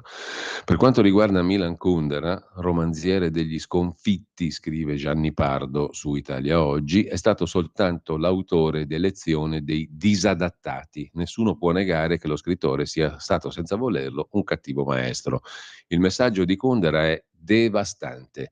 L'uomo energico nel momento dell'ingiustizia si promette la rivincita. In questo senso dispone di una luce, di una consolazione, soprattutto se altre volte ha poi vinto e gustato la riscossa. Se invece un essere umano che ha subito il peggio non spera nella giustizia e rinuncia anche alla vendetta, somiglia a qualcuno che nell'ora più buia non soltanto non ha un amico, ma non è neanche amico di se stesso. Kundera è il romanziere degli sconfitti. Nella sua opera è stato tanto presente come un semplice essere umano che è impossibile non dispiacersi come quando si perde un amico, evidentemente. Però il personaggio centrale di Kundera è un debole che non sa mai prendere in mano il proprio destino, scrive Gianni Pardo in questa recensione. Il Foglio invece apre con Open Arms, aiutaci tu. Il paradosso di un governo che ha chiesto per 6 volte aiuto alla organizzazione non governativa che ha mandato Matteo Salvini a processo. Il governo che fletteva i muscoli con annunci roboanti su fantascientifici blocchi navali, l'illusione di partenze zero, tolleranza zero verso le ONG, porti chiusi, ha finito per chiedere aiuto alle stesse ONG per salvare migranti in mare. Un testacoda che è un bagno di realtà per il governo Meloni, in particolare per il ministro Salvini, l'ideologo della bufala dei porti chiusi, da mesi a processo a Palermo per la sua guerra sconsiderata, scrive il Foglio, alle ONG. Succede allora che nel silenzio generale, lo scorso 6 luglio, la Guardia Costiera italiana abbia chiesto espressamente all'ONG Open Arms di effettuare non una, ma ben 6 operazioni di salvataggio, mostrando un livello di coordinamento che non si vedeva dal 2018. Il Comando Generale delle Capitanerie di Porto di Roma e le navi umanitarie della ONG, cioè Open Arms, quella che ha mandato a processo Matteo Salvini, si sono ritrovati insieme a salvare persone. Una situazione di normalità, la definisce al Foglio Veronica Alfonsi, portavoce dell'ONG spagnola. Una normalità che non ti aspetti da chi invece aveva gonfiato il petto, perfino dopo la strage di Cutro, facendo capire che il governo non aveva intenzione di cedere alla commozione suscitata dalla morte di un centinaio di persone. Il decreto che ne seguì, caccia ai trafficanti su tutto il globo terracqueo, prevedeva anche la regola per le ONG di effettuare un solo salvataggio per volta e poi rientrare rapidamente nel porto assegnato da Roma. Ora però le cose sembrano essere cambiate. La pressione migratoria, specie dalla Tunisia, è elevatissima e rende impossibile il rispetto dell'equazione una missione, un salvataggio. E insomma, il 6 luglio, ma non è stata la prima volta, la nave di Open Arms ha salvato 110 persone e poi altre 14 alla deriva su una piccola imbarcazione partita dalla Tunisia. Insomma, il Foglio denuncia in prima pagina questa contraddizione, il paradosso anzi, di un governo che ha chiesto per 6 volte l'aiuto all'ONG che ha mandato Matteo Salvini sotto processo. Sembra dire il Foglio in prima pagina, anzi lo dice, mentre sempre dalla prima pagina c'è l'agenda Draghi-Meloni. Un anno fa cadeva Draghi, un anno dopo il partito più in continuità con Draghi è proprio quello di Fratelli d'Italia, cioè l'unico che stava all'opposizione di Draghi. La storia di un'eredità sorprendente spiegata in 10 punti, compresa la delega fiscale, sottolinea il direttore Claudio Cerasa. E sempre dalla prima pagina del Foglio di oggi, vediamo se ci fa ridere o sorridere o pensare o sarcasteggia a dovere Andrea Marcenaro nella sua Andreas Version. Ieri di nuovo l'Ucraina, che non esageri, gli svizzeri appoggiano ma tentennano da strozzarli, bloccano più che possono gli armamenti in transito. Quei russi, d'altra parte, sapesse che ci frette, signora cara, quei monelli di russi nella vecchia Svizzera, nazione di senza mare che vince la Coppa America coi montanari in perenne girotondo sulle vette di un paese a cucù. Svizzera neutrale, casseforti anticulti che cacano da secoli dollari e talleri al solo costo di una mela bucata da un tal Tell. Svizzera rifugio di Al-Qaeda e di Lucky Luciano, ma anche dei Clinton, dell'autorità palestinese, dell'arabo col pozzo, del cantante di grido, del mafioso da urlo, dove il più sordido figlio di puttana custodisce il proprio gruzzolo cifrato in modo non meno elegante di quello del compianto avvocato Agnelli, esatto, del primo laureato di Torino, quello con l'elicottero, l'interno per sé più 100 gonzi sulle pale, principe nazionale delle basette mozzafiato e cafonissimo in effigie, famoso pure, dato che tutto torna, per quella genialata dell'orologio subcamisado. Ah, la tua Svizzera però, che delinque in dopo sci, che indirizza ruttini all'Ucraina spaccapalle e ancora non riesce a trovare uno straccio di Saviano che le scriva Gruviorra, Gruviera più Gomorra, più Camorra.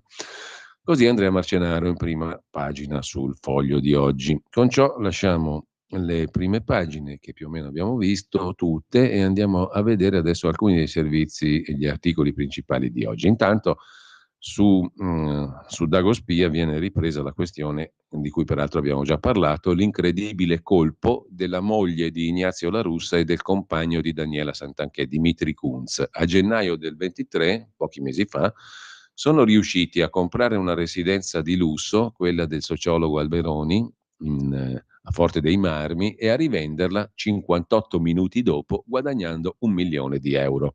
L'operazione, svelata da domani, è avvenuta su una villa 350 metri quadri, 3 livelli, giardino piscina, comprata dal sociologo Francesco Alberoni per 2 milioni 450 e rivenduta all'imprenditore Rapisarda, Biscotti Gentilini, per 3 milioni 450. Tutto legale, dice il Domani, ma è sorprendente che lo stesso immobile venga acquistato e rivenduto nella stessa mattinata con un guadagno del 40%, l'abbiamo visto prima. Mentre la Lega avvisa gli alleati, questo lo riporta il Corriere della Sera con Marco Cremonesi, siamo garantisti verso tutti, ma non si parli di complotti e, dice il vice segretario della Lega Andrea Crippa, se provate le accuse della Santanchè, la Santanchè si assuma la responsabilità. Stop and go della Lega. Ieri, a giudicare dalle parole del vice segretario Andrea Crippa, stop verso gli alleati. Il numero 2 di Salvini parte dalla vicenda della ministra Santanchè. La grammatica prevede che su alcuni temi sia necessaria una premessa e Crippa non si sottrae. Fino a prova contraria lei è innocente, afferma il vice segretario leghista, e noi siamo garantisti fino al terzo grado di giudizio. Ma attenzione, nel momento in cui dovessero emergere da parte della magistratura evidenze su quello che è stato denunciato da alcuni dipendenti della Santanchè, mi aspetto che la diretta interessata se ne assuma la responsabilità. Crippa, come già Salvini, in termini generali ne fa una questione di fiducia tra alleati. Al Corriere la racconta così: Daniela Santanchè è stata scelta dalla Premier e noi ci fidiamo di Santanchè perché ci fidiamo di Giorgia Meloni. Ma la fiducia non include non vedere e non sentire. E infatti il secondo sassolino riguarda il presidente del Senato, Ignazio La Russa, nella vicenda che riguarda il figlio. Quando c'è una ragazza di 20 anni che trova il coraggio di denunciare una violenza, io sarei molto più cauto, dice anche il vice segretario leghista Andrea Crippa. Il ragionamento di Crippa sfiora la stessa Meloni. Lei ieri ha detto di riconoscersi nella nota sul caso del Mastro, in cui si parlava di una fascia della magistratura che vorrebbe fare opposizione. Invece Crippa pensa che bisogna affidarsi anche qui alla giustizia. Non credo che se il figlio di La Russa è innocente ci sia una macchinazione contro di lui per colpire il padre o il governo. Perciò consiglierei il silenzio e mi affiderei al lavoro dei magistrati, dice Crippa, il quale sembra convinto che certi toni possano dare la sensazione che la riforma della giustizia sia una vendetta contro i giudici. Se permanesse lo scontro, il rischio ci sarebbe, dice Crippa. E poi un altro rischio: condurre all'immobilismo bloccando le modifiche attese da decenni. È per la stessa ragione che la Lega chiede di abbassare i toni, dice apertamente Andrea Crippa, tanto più che non vedo un complotto dei magistrati contro il governo. Per il PNRR, aggiunge poi Crippa, premesso che tutti nel governo sono da considerare bravi, sono certo che se i soldi del PNRR fossero gestiti da ministri leghisti, Salvini, Giorgetti, i nostri sindaci, ci sarebbe alta garanzia di efficienza nella spesa. Ultimo tema, l'autonomia regionale è un impegno di tutto il centrodestra, fa parte del patto e del programma di governo. I rallentamenti non sono accettabili, tutti gli alleati devono impegnarsi per varare la riforma. Se fosse bloccata si aprirebbe un serio problema nella coalizione. È una questione di serietà e di lealtà, dice il vice segretario leghista Andrea Crippa. E lasciamo con questo anche il caso degli equilibri all'interno della maggioranza per andare a un altro affare di famiglia denunciato oggi dal Fatto Quotidiano a pagina 3 a margine della vicenda Santanchè. Una villa in Versilia e la candidata di Fratelli d'Italia vicina ad Alberoni.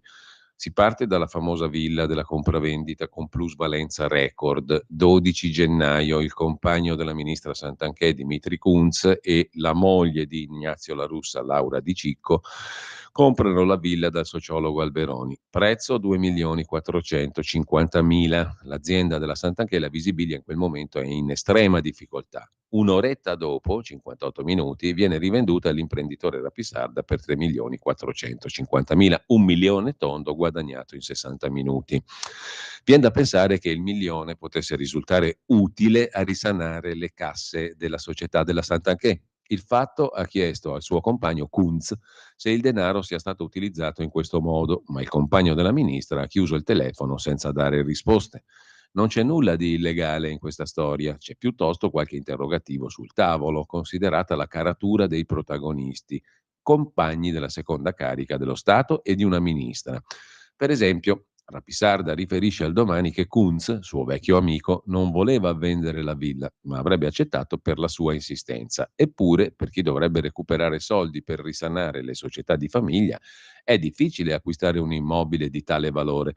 Dovrebbe essere ancora più difficile rifiutare di guadagnarci sopra. Ma andiamo avanti. Il fatto ha potuto verificare il borsino immobiliare della zona e un operatore del settore ci ha detto di essere scioccato dal prezzo a cui Alberoni vende la sua villa al duo Kunz di Cicco. A quella cifra in quella zona non si trova neanche un appartamento.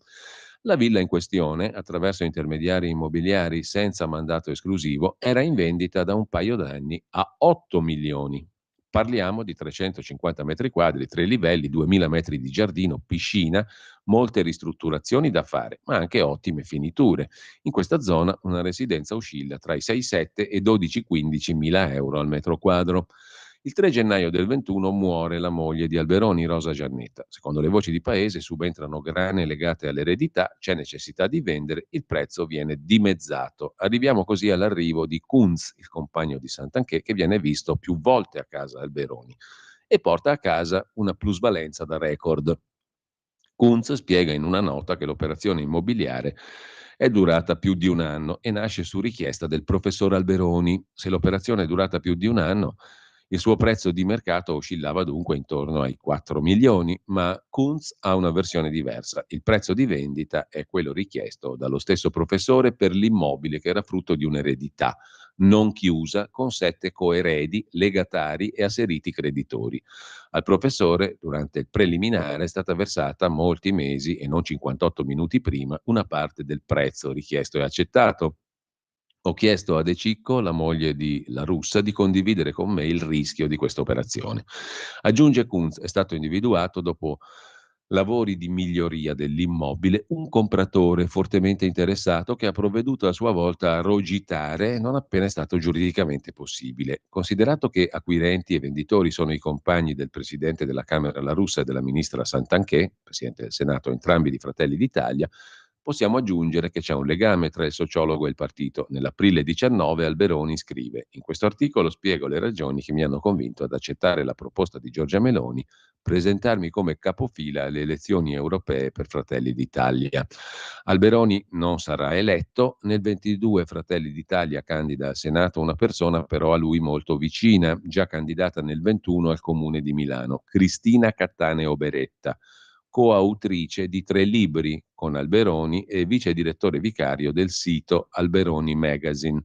Resterà senza seggio anche lei, poiché la sua candidatura avviene mentre le trattative sulla villa sono in corso. Abbiamo pensato che potesse raccontarci qualcosa. Niente da fare, non so nulla, ha detto la Cristina Cattaneo Beretta, e così scrive il Fatto di oggi a pagina 3. Mentre ero e sono esasperato, non ho soldi, il contratto in Rai mi servirebbe parecchio. Questo lo ha raccontato Filippo Facci, che spiega com'è finito sul lastrico. A lui il contratto Rai gli serve moltissimo perché mi sono costruito una casa in zona Lambrate a Milano, un loft con piscina sul tetto.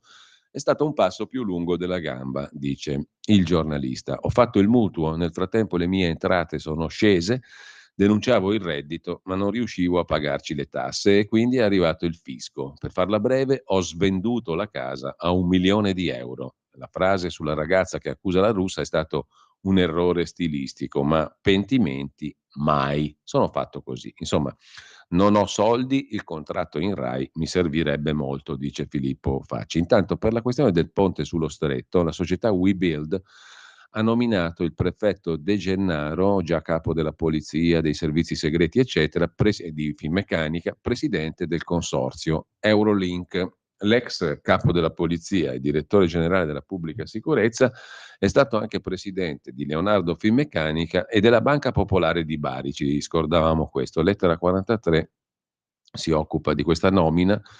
WeBuild ha nominato Gianni De Gennaro nuovo presidente di Eurolink, che è il general contractor costituito da un raggruppamento di imprese impegnato per progettare e costruire il ponte sullo Stretto di Messina. Nato a Reggio Calabria nel 1948, il prefetto De Gennaro è stato per anni dirigente pubblico e di aziende private. Dopo una lunga carriera in polizia, collaborò anche con Giovanni Falcone e se lo avete comprato a suo tempo o se avete intenzione di documentarvi meglio la sua storia, anche in relazione alla storia di De Gennaro in relazione a Giovanni Falcone, è molto ben raccontata anche nel libro di Edoardo Montolli, I diari di Falcone.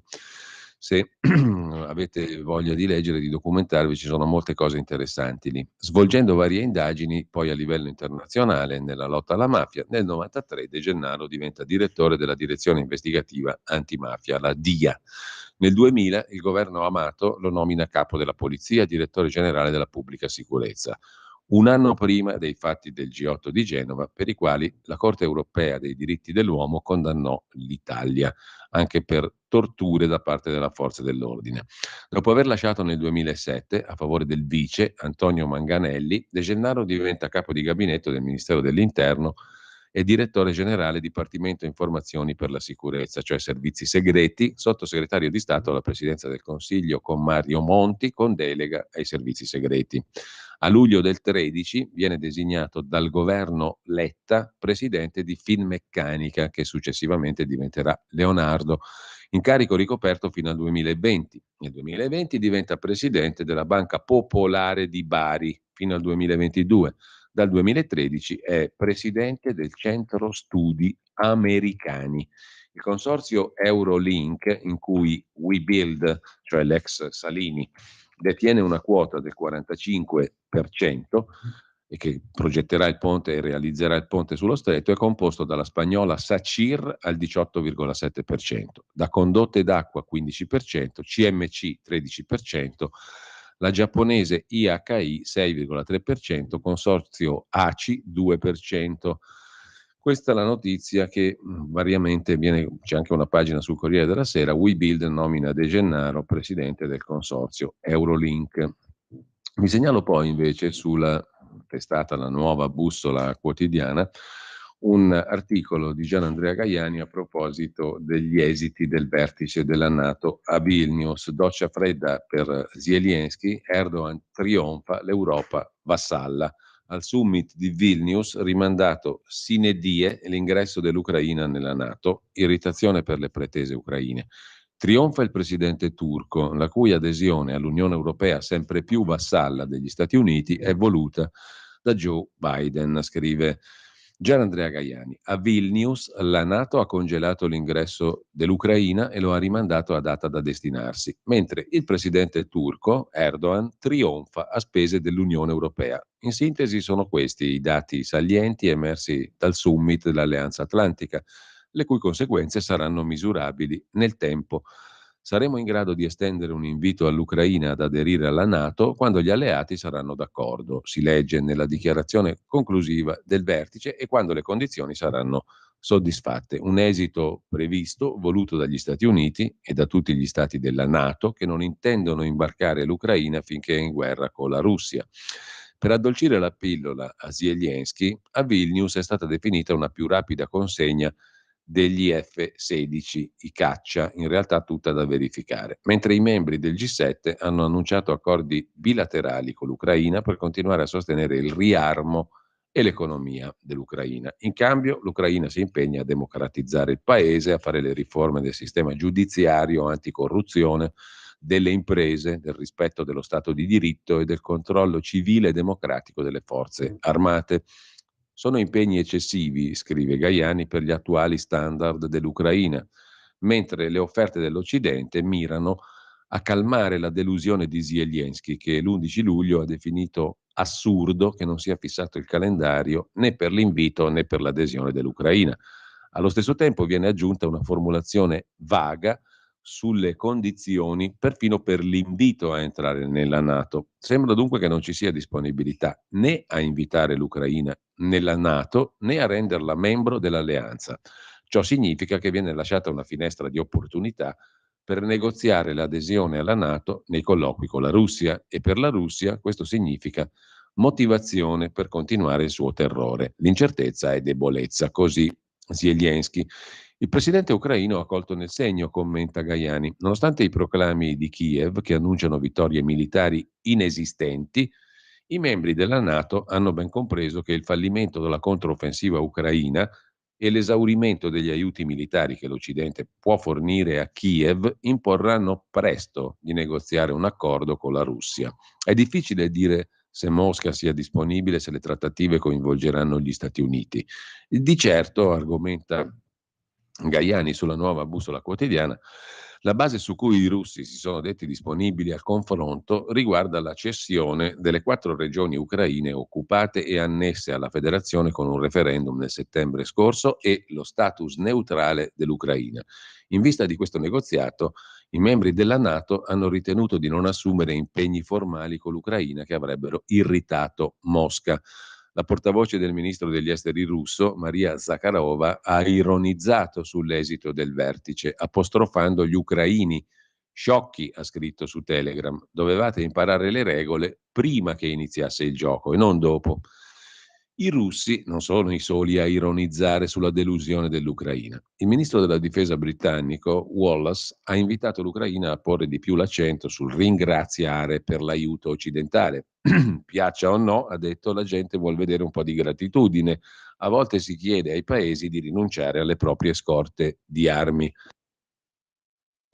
Wallace ha rivelato di essersi recato in Ucraina l'anno scorso, ricevendo da Kiev una lista della spesa di armi e di avere risposto: sa, noi non siamo Amazon. L'irritazione, finora in buona parte rimasta sotto traccia di molti in Europa e Stati Uniti nei confronti delle continue pretese di Kiev, ha cominciato ad emergere al vertice NATO di Vilnius, anche tra i più accesi anti-russi, come appunto il ministro britannico della difesa, Wallace. Complici anche i mancati successi militari dell'Ucraina, nonostante l'enorme quantità di armi fornite dagli Stati membri della NATO. Il vertice di Vilnius, chiude quindi Gian Andrea Gaiani, sembra aver chiarito a Zelensky che gli alleati occidentali sono pronti a celebrare gli altissimi valori ideali per cui questa guerra deve essere combattuta fino all'ultimo, ma non certo a rischiare di trovarsi in prima linea a mandare i propri soldati a combattere in trincea. Ammonito, il presidente ucraino ha rilasciato dichiarazioni ieri più concilianti, ma il vero vincitore del summit di Vilnius è stato il presidente turco Erdogan, che in cambio del via libera all'ingresso della Svezia nell'Alleanza Atlantica ha ottenuto garanzie da Stoccolma sullo stop agli aiuti ai dissidenti curdi, sulle forniture di nuovi cacciabombardieri F-16 dagli Stati Uniti e sull'espansione degli accordi di libero scambio con l'Unione Europea, da cui si aspetta presto la rimozione dell'obbligo di visto per i cittadini turchi che intendono recarsi in Europa. Alla vigilia del vertice, Erdogan aveva chiesto un messaggio chiaro e forte sull'adesione della Turchia all'Unione Europea, che non è in agenda a Bruxelles, è osteggiata da molti in Europa, ma è stata invece caldeggiata ieri da Biden. Il presidente Biden ha sempre appoggiato l'aspirazione della Turchia a entrare nell'Unione Europea, ha detto il consigliere per la sicurezza nazionale degli Stati Uniti, Jake Sullivan. Così puntualizza sulla Nuova Bussola Quotidiana Gian Andrea Gaiani, direttore di analisi difesa.it. Il vero vincitore, trionfatore anzi del vertice della NATO a Vilnius, il presidente della Turchia, Recep Tayyip Erdogan. Lasciamo questo argomento, torniamo brevemente alla legge natura di cui abbiamo parlato prima. Su ADN Cronos c'è un punto sul che cos'è e cosa prevede la legge cosiddetta natura o per il ripristino della natura. Il testo è passato ieri al Parlamento europeo con 336 voti favorevoli, 300 contrari, 13 astenuti. È stata bocciata la richiesta di rigetto avanzata dal PPE e dai gruppi di destra. Poi ce la faremo raccontare dall'eurodeputato Rinaldi alle 9:30. Il Parlamento dunque ha approvato questa legge per il ripristino della natura, un progetto mirato al ripristino della biodiversità e al recupero di aree naturali compromesse. 336 voti a favore, 300 contrari, 13 astenuti. Ora iniziano i negoziati legislativi con il Consiglio. Poco prima lo stesso Parlamento aveva bocciato la richiesta di rigetto della legge avanzata dal Partito Popolare Europeo e dai gruppi di destra. A Strasburgo, ha scritto su Twitter la vicepresidente del Parlamento Europeo Pina Picerno del PD, festeggiamo una grande vittoria del fronte progressista. La legge è stata sostenuta dai socialisti, dai verdi, dalle sinistre, da gran parte dei liberali. Il PPE non ha votato compatto, 21 eurodeputati si sono infatti espressi a favore, rompendo con la linea ufficiale del partito. L'approvazione della posizione negoziale del Parlamento europeo sul ripristino della natura rappresenta una sconfitta per la linea del PPE, che era contraria alla legge perché la riteneva penalizzante per il settore agricolo. In commissione i popolari si erano schierati contro la posizione negoziale, insieme ai gruppi delle destre e una parte dei liberali. La scelta del PPE risponde a una linea intrapresa da qualche mese che fa sponda con i gruppi alla sua destra, più una parte dei liberali, per fermare le parti del Green Deal europeo ritenute troppo onerose. La scelta del PPE risponde a una linea intrapresa appunto da qualche mese. In una nota, il portavoce nazionale di Europa Verde, deputato di Alleanza Verdi e Sinistra Angelo Bonelli, scrive di un'importante vittoria a Strasburgo per il nostro futuro. Ma che cos'è questa legge natura? Si chiama in realtà Nature Restoration Law, cioè legge sul ripristino della natura. Sostanzialmente è un provvedimento unico nel suo genere, commenta su ADN Kronos Danilo Selvaggi, direttore generale della LIPU, e unico in tutta la storia della Comunità Europea. Per la prima volta avremo una legge con una funzione non solo protettiva, come avviene per alcune altre direttive, ma proattiva, il cui principio è che proteggere la natura esistente è fondamentale, ma non basta, bisogna ripristinare quella perduta. Questo aiuterà a fermare il declino della biodiversità, ad affrontare la questione climatica, ad avere un territorio più sicuro, città più verdi e accoglienti, servizi ecosistemici di maggiore qualità. Nonostante ciò, l'Europarlamento ha dovuto superare un'opposizione di parte della politica e di alcune lobby contrarie alle agende ambientali. Il tratto finale della legge, il negoziato del trilogo, comincia ora, uscirà infine il testo della legge. Non è che abbia fornito molti elementi in più di contenuto questo articolo di ADN Kronos, ma comunque si tratta di un affare, il Green Deal europeo, da 1.000 miliardi di euro, che avanza, scrive Repubblica, ma il taglio alle emissioni non decolla. La sensazione è che il primo attacco al Green Deal sia fallito. Il voto di ieri a Strasburgo, che ha permesso il passaggio appunto della Nature Restoration Law, che punta a ripristinare il 20% delle aree marine e terrestri d'Europa entro il 2030, era un test su più fronti, scrive Repubblica. Da una parte il tentativo delle destre europee e del Partito Popolare Europeo di comprendere i veri numeri della maggioranza e quanto la guida di Ursula von der Leyen fosse ancora salda in vista delle prossime elezioni europee. Dall'altra è apparso un nuovo colpo diretto al cuore delle politiche europee, il Green Deal. La Nature Restoration Law è uno dei tasselli di questo piano verde europeo, che è un piano da 1.000 miliardi presentato nel 2019, il Green Deal appunto, che punta ad arrivare al 2050 a zero emissioni nette attraverso una serie di leggi e di pacchetti.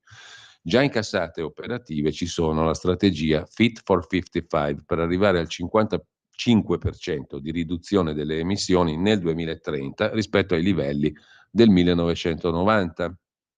La strategia Fit for 55 contiene normative che vanno dalla revisione del sistema di scambio di quote di emissioni fino alla modifica del regolamento di emissioni di CO2 per le auto e i furgoni, passando per direttive su energie rinnovabili, infrastrutture, edilizia, oppure le strategie Farm to Fork che riguardano il mondo agricolo per centrare la neutralità climatica nel mondo alimentare, o ancora i piani d'azione per l'economia circolare, la transizione energetica e la tassonomia sugli investimenti verdi. L'intero processo, oltre che prevedere l'uso di 1/3 dei fondi dell'Unione Europea, implica sforzi oggi per benefici in futuro, impegni che però non vanno bene se toccano gli interessi di alcuni settori come l'agricoltura. Per questo ora le destre, scrive Repubblica, fanno leva sulla riuscita e l'utilità del Green Deal. A che punto è, a quasi 4 anni dal lancio,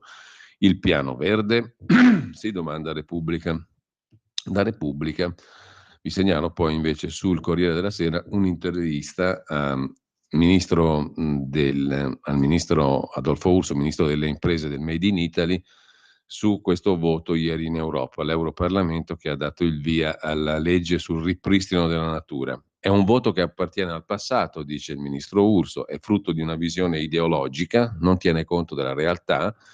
Ciò che è accaduto con la pandemia, in cui sono mancati beni primari, o con l'invasione russa in Ucraina, in cui perfino il grano è diventato un elemento della guerra ibrida contro l'Occidente. Nel mondo, dice Urso, tutti hanno preso atto che l'alimentazione è un bene primario.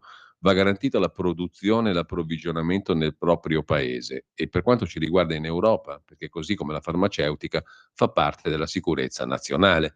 Sono altri gli atti significativi, ad esempio il fatto che il Senato italiano abbia approvato il riconoscimento della figura dell'agricoltore custode dell'ambiente e del territorio, importante in un paese in cui ci sono state catastrofi dovute anche all'incuria del territorio come in Emilia-Romagna.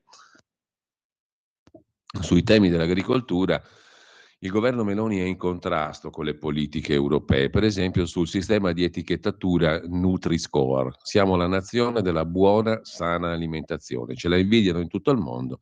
Non sarà un algoritmo, dice il ministro Urso, a decidere quali cibi debbano far parte della nostra dieta. Il nostro successo lo certificano i turisti. A decidere sono sempre Francia e Germania? No, dice il ministro Urso. L'Italia è tornata protagonista al vertice della NATO come nell'Unione Europea. Peraltro a preoccupare è la recessione tedesca e i contrasti sociali in Francia. Ieri il ministro Urso ha parlato col ministro francese Le Maire, ministro dell'economia, sul tema dell'automobile e del settore automobilistico. Quale approccio con Stellantis? Abbiamo avuto un colloquio molto importante, racconta Urso, su un comparto strategico, l'automobile per Italia e Francia. Abbiamo una comunione di intenti, a cominciare dagli standard di emissione Euro 7, su cui Italia e Francia, con altri 6 paesi europei, avevano definito irrealizzabile il progetto della normativa. Non siamo isolati, indichiamo all'Europa la via da percorrere, coniugare sostenibilità ambientale e esigenze sociali e produttive. Dopo l'incontro con l'amministratore di Stellantis, Tavares, abbiamo messo le basi per un accordo di transizione con l'obiettivo di 1 milione di veicoli prodotti in Italia e ho aggiornato il mio collega francese. Va consolidata la politica commerciale, tutela della produzione del lavoro in Europa e tante altre belle cose. Così dice il ministro Urso, che in realtà alla legge sul ripristino della natura dedica soltanto una battuta, un voto che appartiene al passato ideologico. C'è un altro capitolo invece che riguarda l'Italia e l'Europa, il PNRR, c'è il rischio del taglio delle rate, anche se il ministro Fitto dice utilizzeremo tutte le risorse.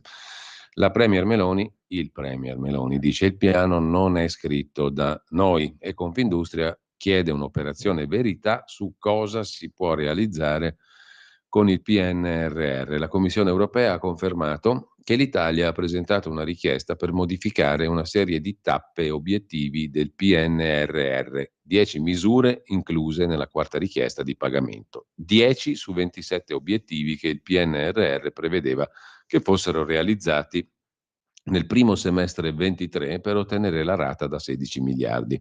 Ora la Commissione europea ha 2 mesi per valutare se il piano modificato dall'Italia soddisfi i criteri previsti. In caso positivo, presentare la proposta di approvazione al Consiglio che avrà 4 settimane per decidere. A quel punto, metà settembre, inizio ottobre, l'Italia potrà presentare la quarta richiesta di pagamento. Quanto alla terza rata, 55 obiettivi secondo semestre 2022, l'aspettativa è che si sblocchi prima della pausa estiva. Il nodo da sciogliere sono i 7.500 posti aggiuntivi previsti negli studentati come realizzazione PNRR. La Commissione sta continuando le verifiche. Sulla decisione del governo di ritirare i lavori di ristrutturazione degli stadi di Firenze e Venezia, la portavoce per gli affari economici della Commissione europea Nutis Verle ha precisato che è stata presa nell'ambito della valutazione della richiesta di pagamento, eccetera, eccetera. Ieri il ministro Fitto, ministro per gli affari europei, è tornato sulle 10 proposte di modifica. Utilizzeremo tutte le risorse. I pagamenti già ricevuti per ora sono: prefinanziamento luglio 2021 24,9 miliardi ricevuti dall'Italia. Prima rata richiesta entro dicembre del 21 21 milioni. Seconda rata giugno 22 21 milioni, quindi 24,9 più 21 più 21. Ce ne mancano un altro bel po'. Totale PNRR 191 miliardi,4, scrive il Corriere della Sera nella tabellina che compare a pagina 13. Commenta Federico Fubini: ritardi nell'arrivo dei fondi, incognita per i cantieri, spesi circa 30 miliardi, dall'inizio del PNRR l'Italia ha ricevuto circa 67 miliardi e ne ha spesi non più di 30. Mentre sulla questione del PNRR che costerà di più, un debito aggiuntivo, 140 miliardi di debito in 3 anni, abbiamo già visto prima, si sofferma Repubblica, è un'altra grana per il governo, cioè in sostanza 140 miliardi di debito in 3 anni, 20 miliardi più del previsto, a causa anche dell'aumento dei tassi e tutto il resto. Il documento che aggiorna il debito rispetto alle stime iniziali è stato messo a punto da Camera e Senato. Una grana che si va ad aggiungere a un ulteriore affanno, scrive Repubblica, neanche il tempo di tirare il fiato, dopo aver inviato i documenti a Bruxelles per salvare la quarta rata, che la traccia è di nuovo quella dell'urgenza. Manca un mese e mezzo alla scadenza per presentare la revisione dell'intero PNRR, ma il cantiere è pieno di buche. Il tema non è tanto la riprogrammazione delle risorse che si libereranno dai progetti irrealizzabili entro l'estate del 2026, che è il termine ultimo del PNRR. La questione piuttosto è che l'operazione di travaso nei fondi di coesione e nel nuovo capitolo Repower EU è tutto tranne che un'operazione tecnica. Significa toccare soldi gestiti dai ministri, cioè più di qualcuno nel governo dovrà mollare un pezzo del proprio tesoro ai colleghi e le resistenze sono molte. Nelle ultime ore i malumori sono aumentati. Sulla questione, dicevamo, Repubblica interpella il sottosegretario leghista all'economia Federico Freni. Non esistono pasti gratis, ma le casse dello Stato non sono in pericolo. Sapevamo tutti che il PNRR avrebbe avuto un impatto sul debito, ma è un debito fatto per crescere. È un debito buono, dice Freni. I vantaggi sono enormemente superiori allo sforzo. Un debito assolutamente sostenibile. Le casse dello Stato sono al sicuro. Il tema è spendere bene per evitare debito inutile. Sarebbe stato più sensato rinunciare a una parte dei fondi? Rinunciare anche a un solo centesimo non è all'ordine del giorno. Significherebbe togliere al Paese un'occasione senza precedenti. Negare i ritardi altrettanto non avrebbe senso, ma io non sono per lo scaricabarile. Bisogna lavorare. Abbiamo tutto il tempo per riallineare la messa a terra delle risorse alla programmazione, adeguando il piano alle mutate congiunture economiche, attivando un coordinamento più fluido tra tutti i soggetti attuatori. Insomma, spendere 191 miliardi e mezzo in 6 anni non è uno scherzo. Le misure introdotte, dalle assunzioni alle semplificazioni, vanno in questa direzione. Nell'attesa vediamo se la messa a terra è quella dei soldi o se la messa a terra è quella degli italiani e dei contribuenti per un'altra legnata di debito in più. Staremo a vedere. Mentre su Avvenire, vi segnalo, pagina 4, poi andiamo tra qualche minuto anche al qui Parlamento prima delle 9.30, vi segnalo su Avvenire un'altra questione, ma l'Unione Europea dobbiamo farla anche per la salute? Il voto sul rapporto Covid all'Europarlamento è una svolta, scrive Viviana D'Aloiso su Avvenire. L'astensione della Lega, l'ok socialista, sono stati ammessi degli errori di comunicazione nella campagna vaccinale Covid europea. Il Parlamento europeo ha votato a maggioranza, ne parleremo anche di questo dopo con Antonio Maria Rinaldi, le nuove linee guida in vista di possibili altre pandemie. Sì a un'infrastruttura pubblica per vaccini e farmaci con un budget autonomo, mai più dipendenti da Pfizer e dalle Big Pharma. Dietro al dossier il lavoro del Forum Diseguaglianza e Diversità. Però delle famose miliardate che si sono accordati di pagare quelli dell'Unione Europea alla Pfizer con gli SMS, pensate un po', un affare da decine di miliardi deciso con SMS secretati oltretutto, di quello non si parla più. Dei super profitti che l'Unione Europea ha garantito a Pfizer e agli altri, nemmeno. E la domanda cosa si è sbagliato nella gestione Covid è rimasta lì. Come fare tesoro di quello che è avvenuto negli anni della pandemia? Come ripartire per essere pronti se un altro virus dovesse arrivare bel bello? Sono le domande che prima di arrivare al Parlamento italiano dove in questi giorni si sta votando la commissione di inchiesta Covid, l'Europa si è posta l'anno scorso. A marzo 22 risale la costituzione della commissione COVI, un gruppo di 38 eurodeputati incaricati di esaminare i fatti avvenuti dal 2020 nell'ambito Covid. Vedremo di capire meglio che cosa è stato, cosa ha significato il voto sul rapporto Covid all'Europarlamento tra poco. Intanto ci fermiamo, ci ascoltiamo il Qui Parlamento e magari anche un po' di buona musica e ci risentiamo alle 9.30 qualcosa con Antonio Maria Rinaldi per la conversazione consueta sui temi europei, ma non solo, del giovedì.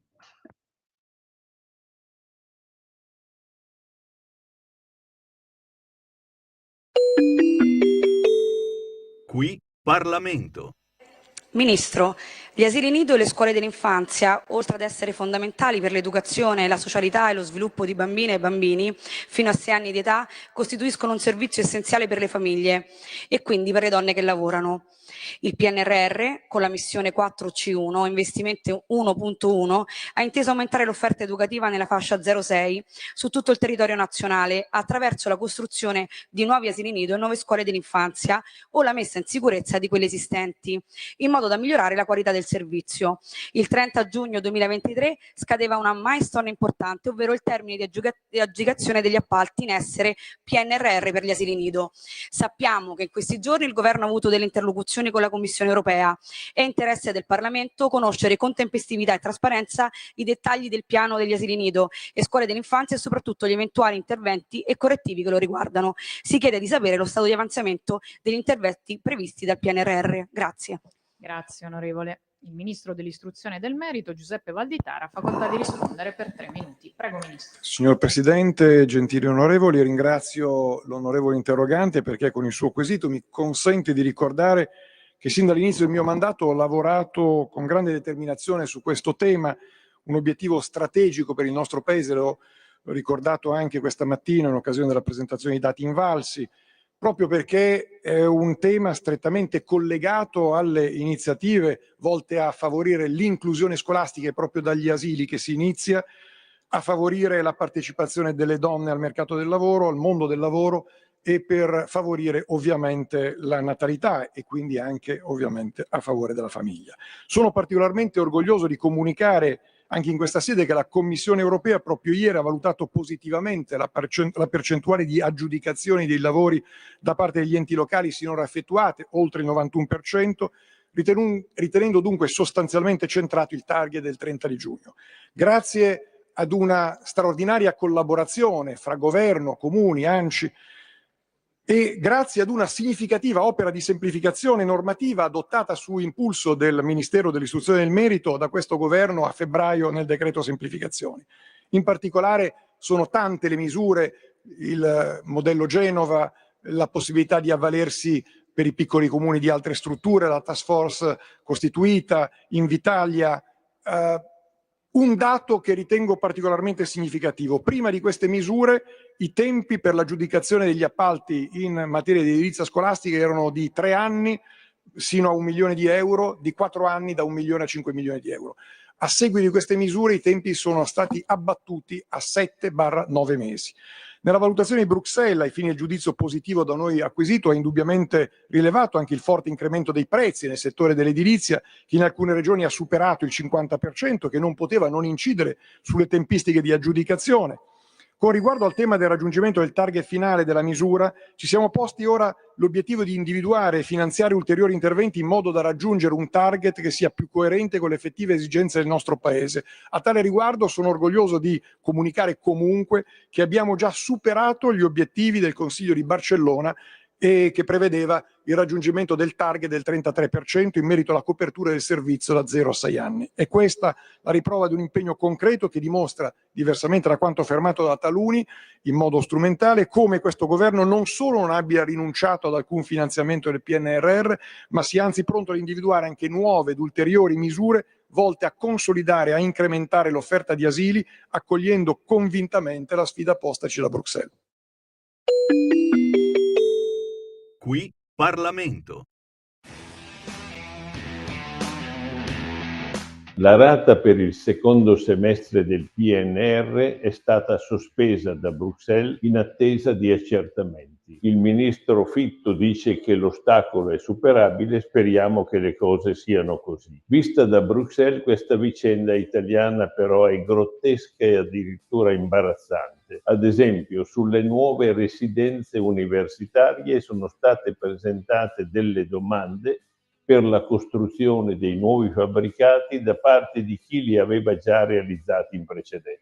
Alcuni comuni hanno tentato di rifilare nei finanziamenti anche gli stadi di calcio che in tutti gli altri paesi europei vengono realizzate a nome e per conto e con i soldi delle società sportive. Il guaio, a parte questi imbrogli, il guaio dell'Italia in questa vicenda è che è un paese che non riesce a fare gli investimenti in tempi ragionevoli. Cioè stiamo occupando una posizione imbarazzante che è quello di uno Stato che non riesce ad investire nemmeno i soldi che gli sono regalati.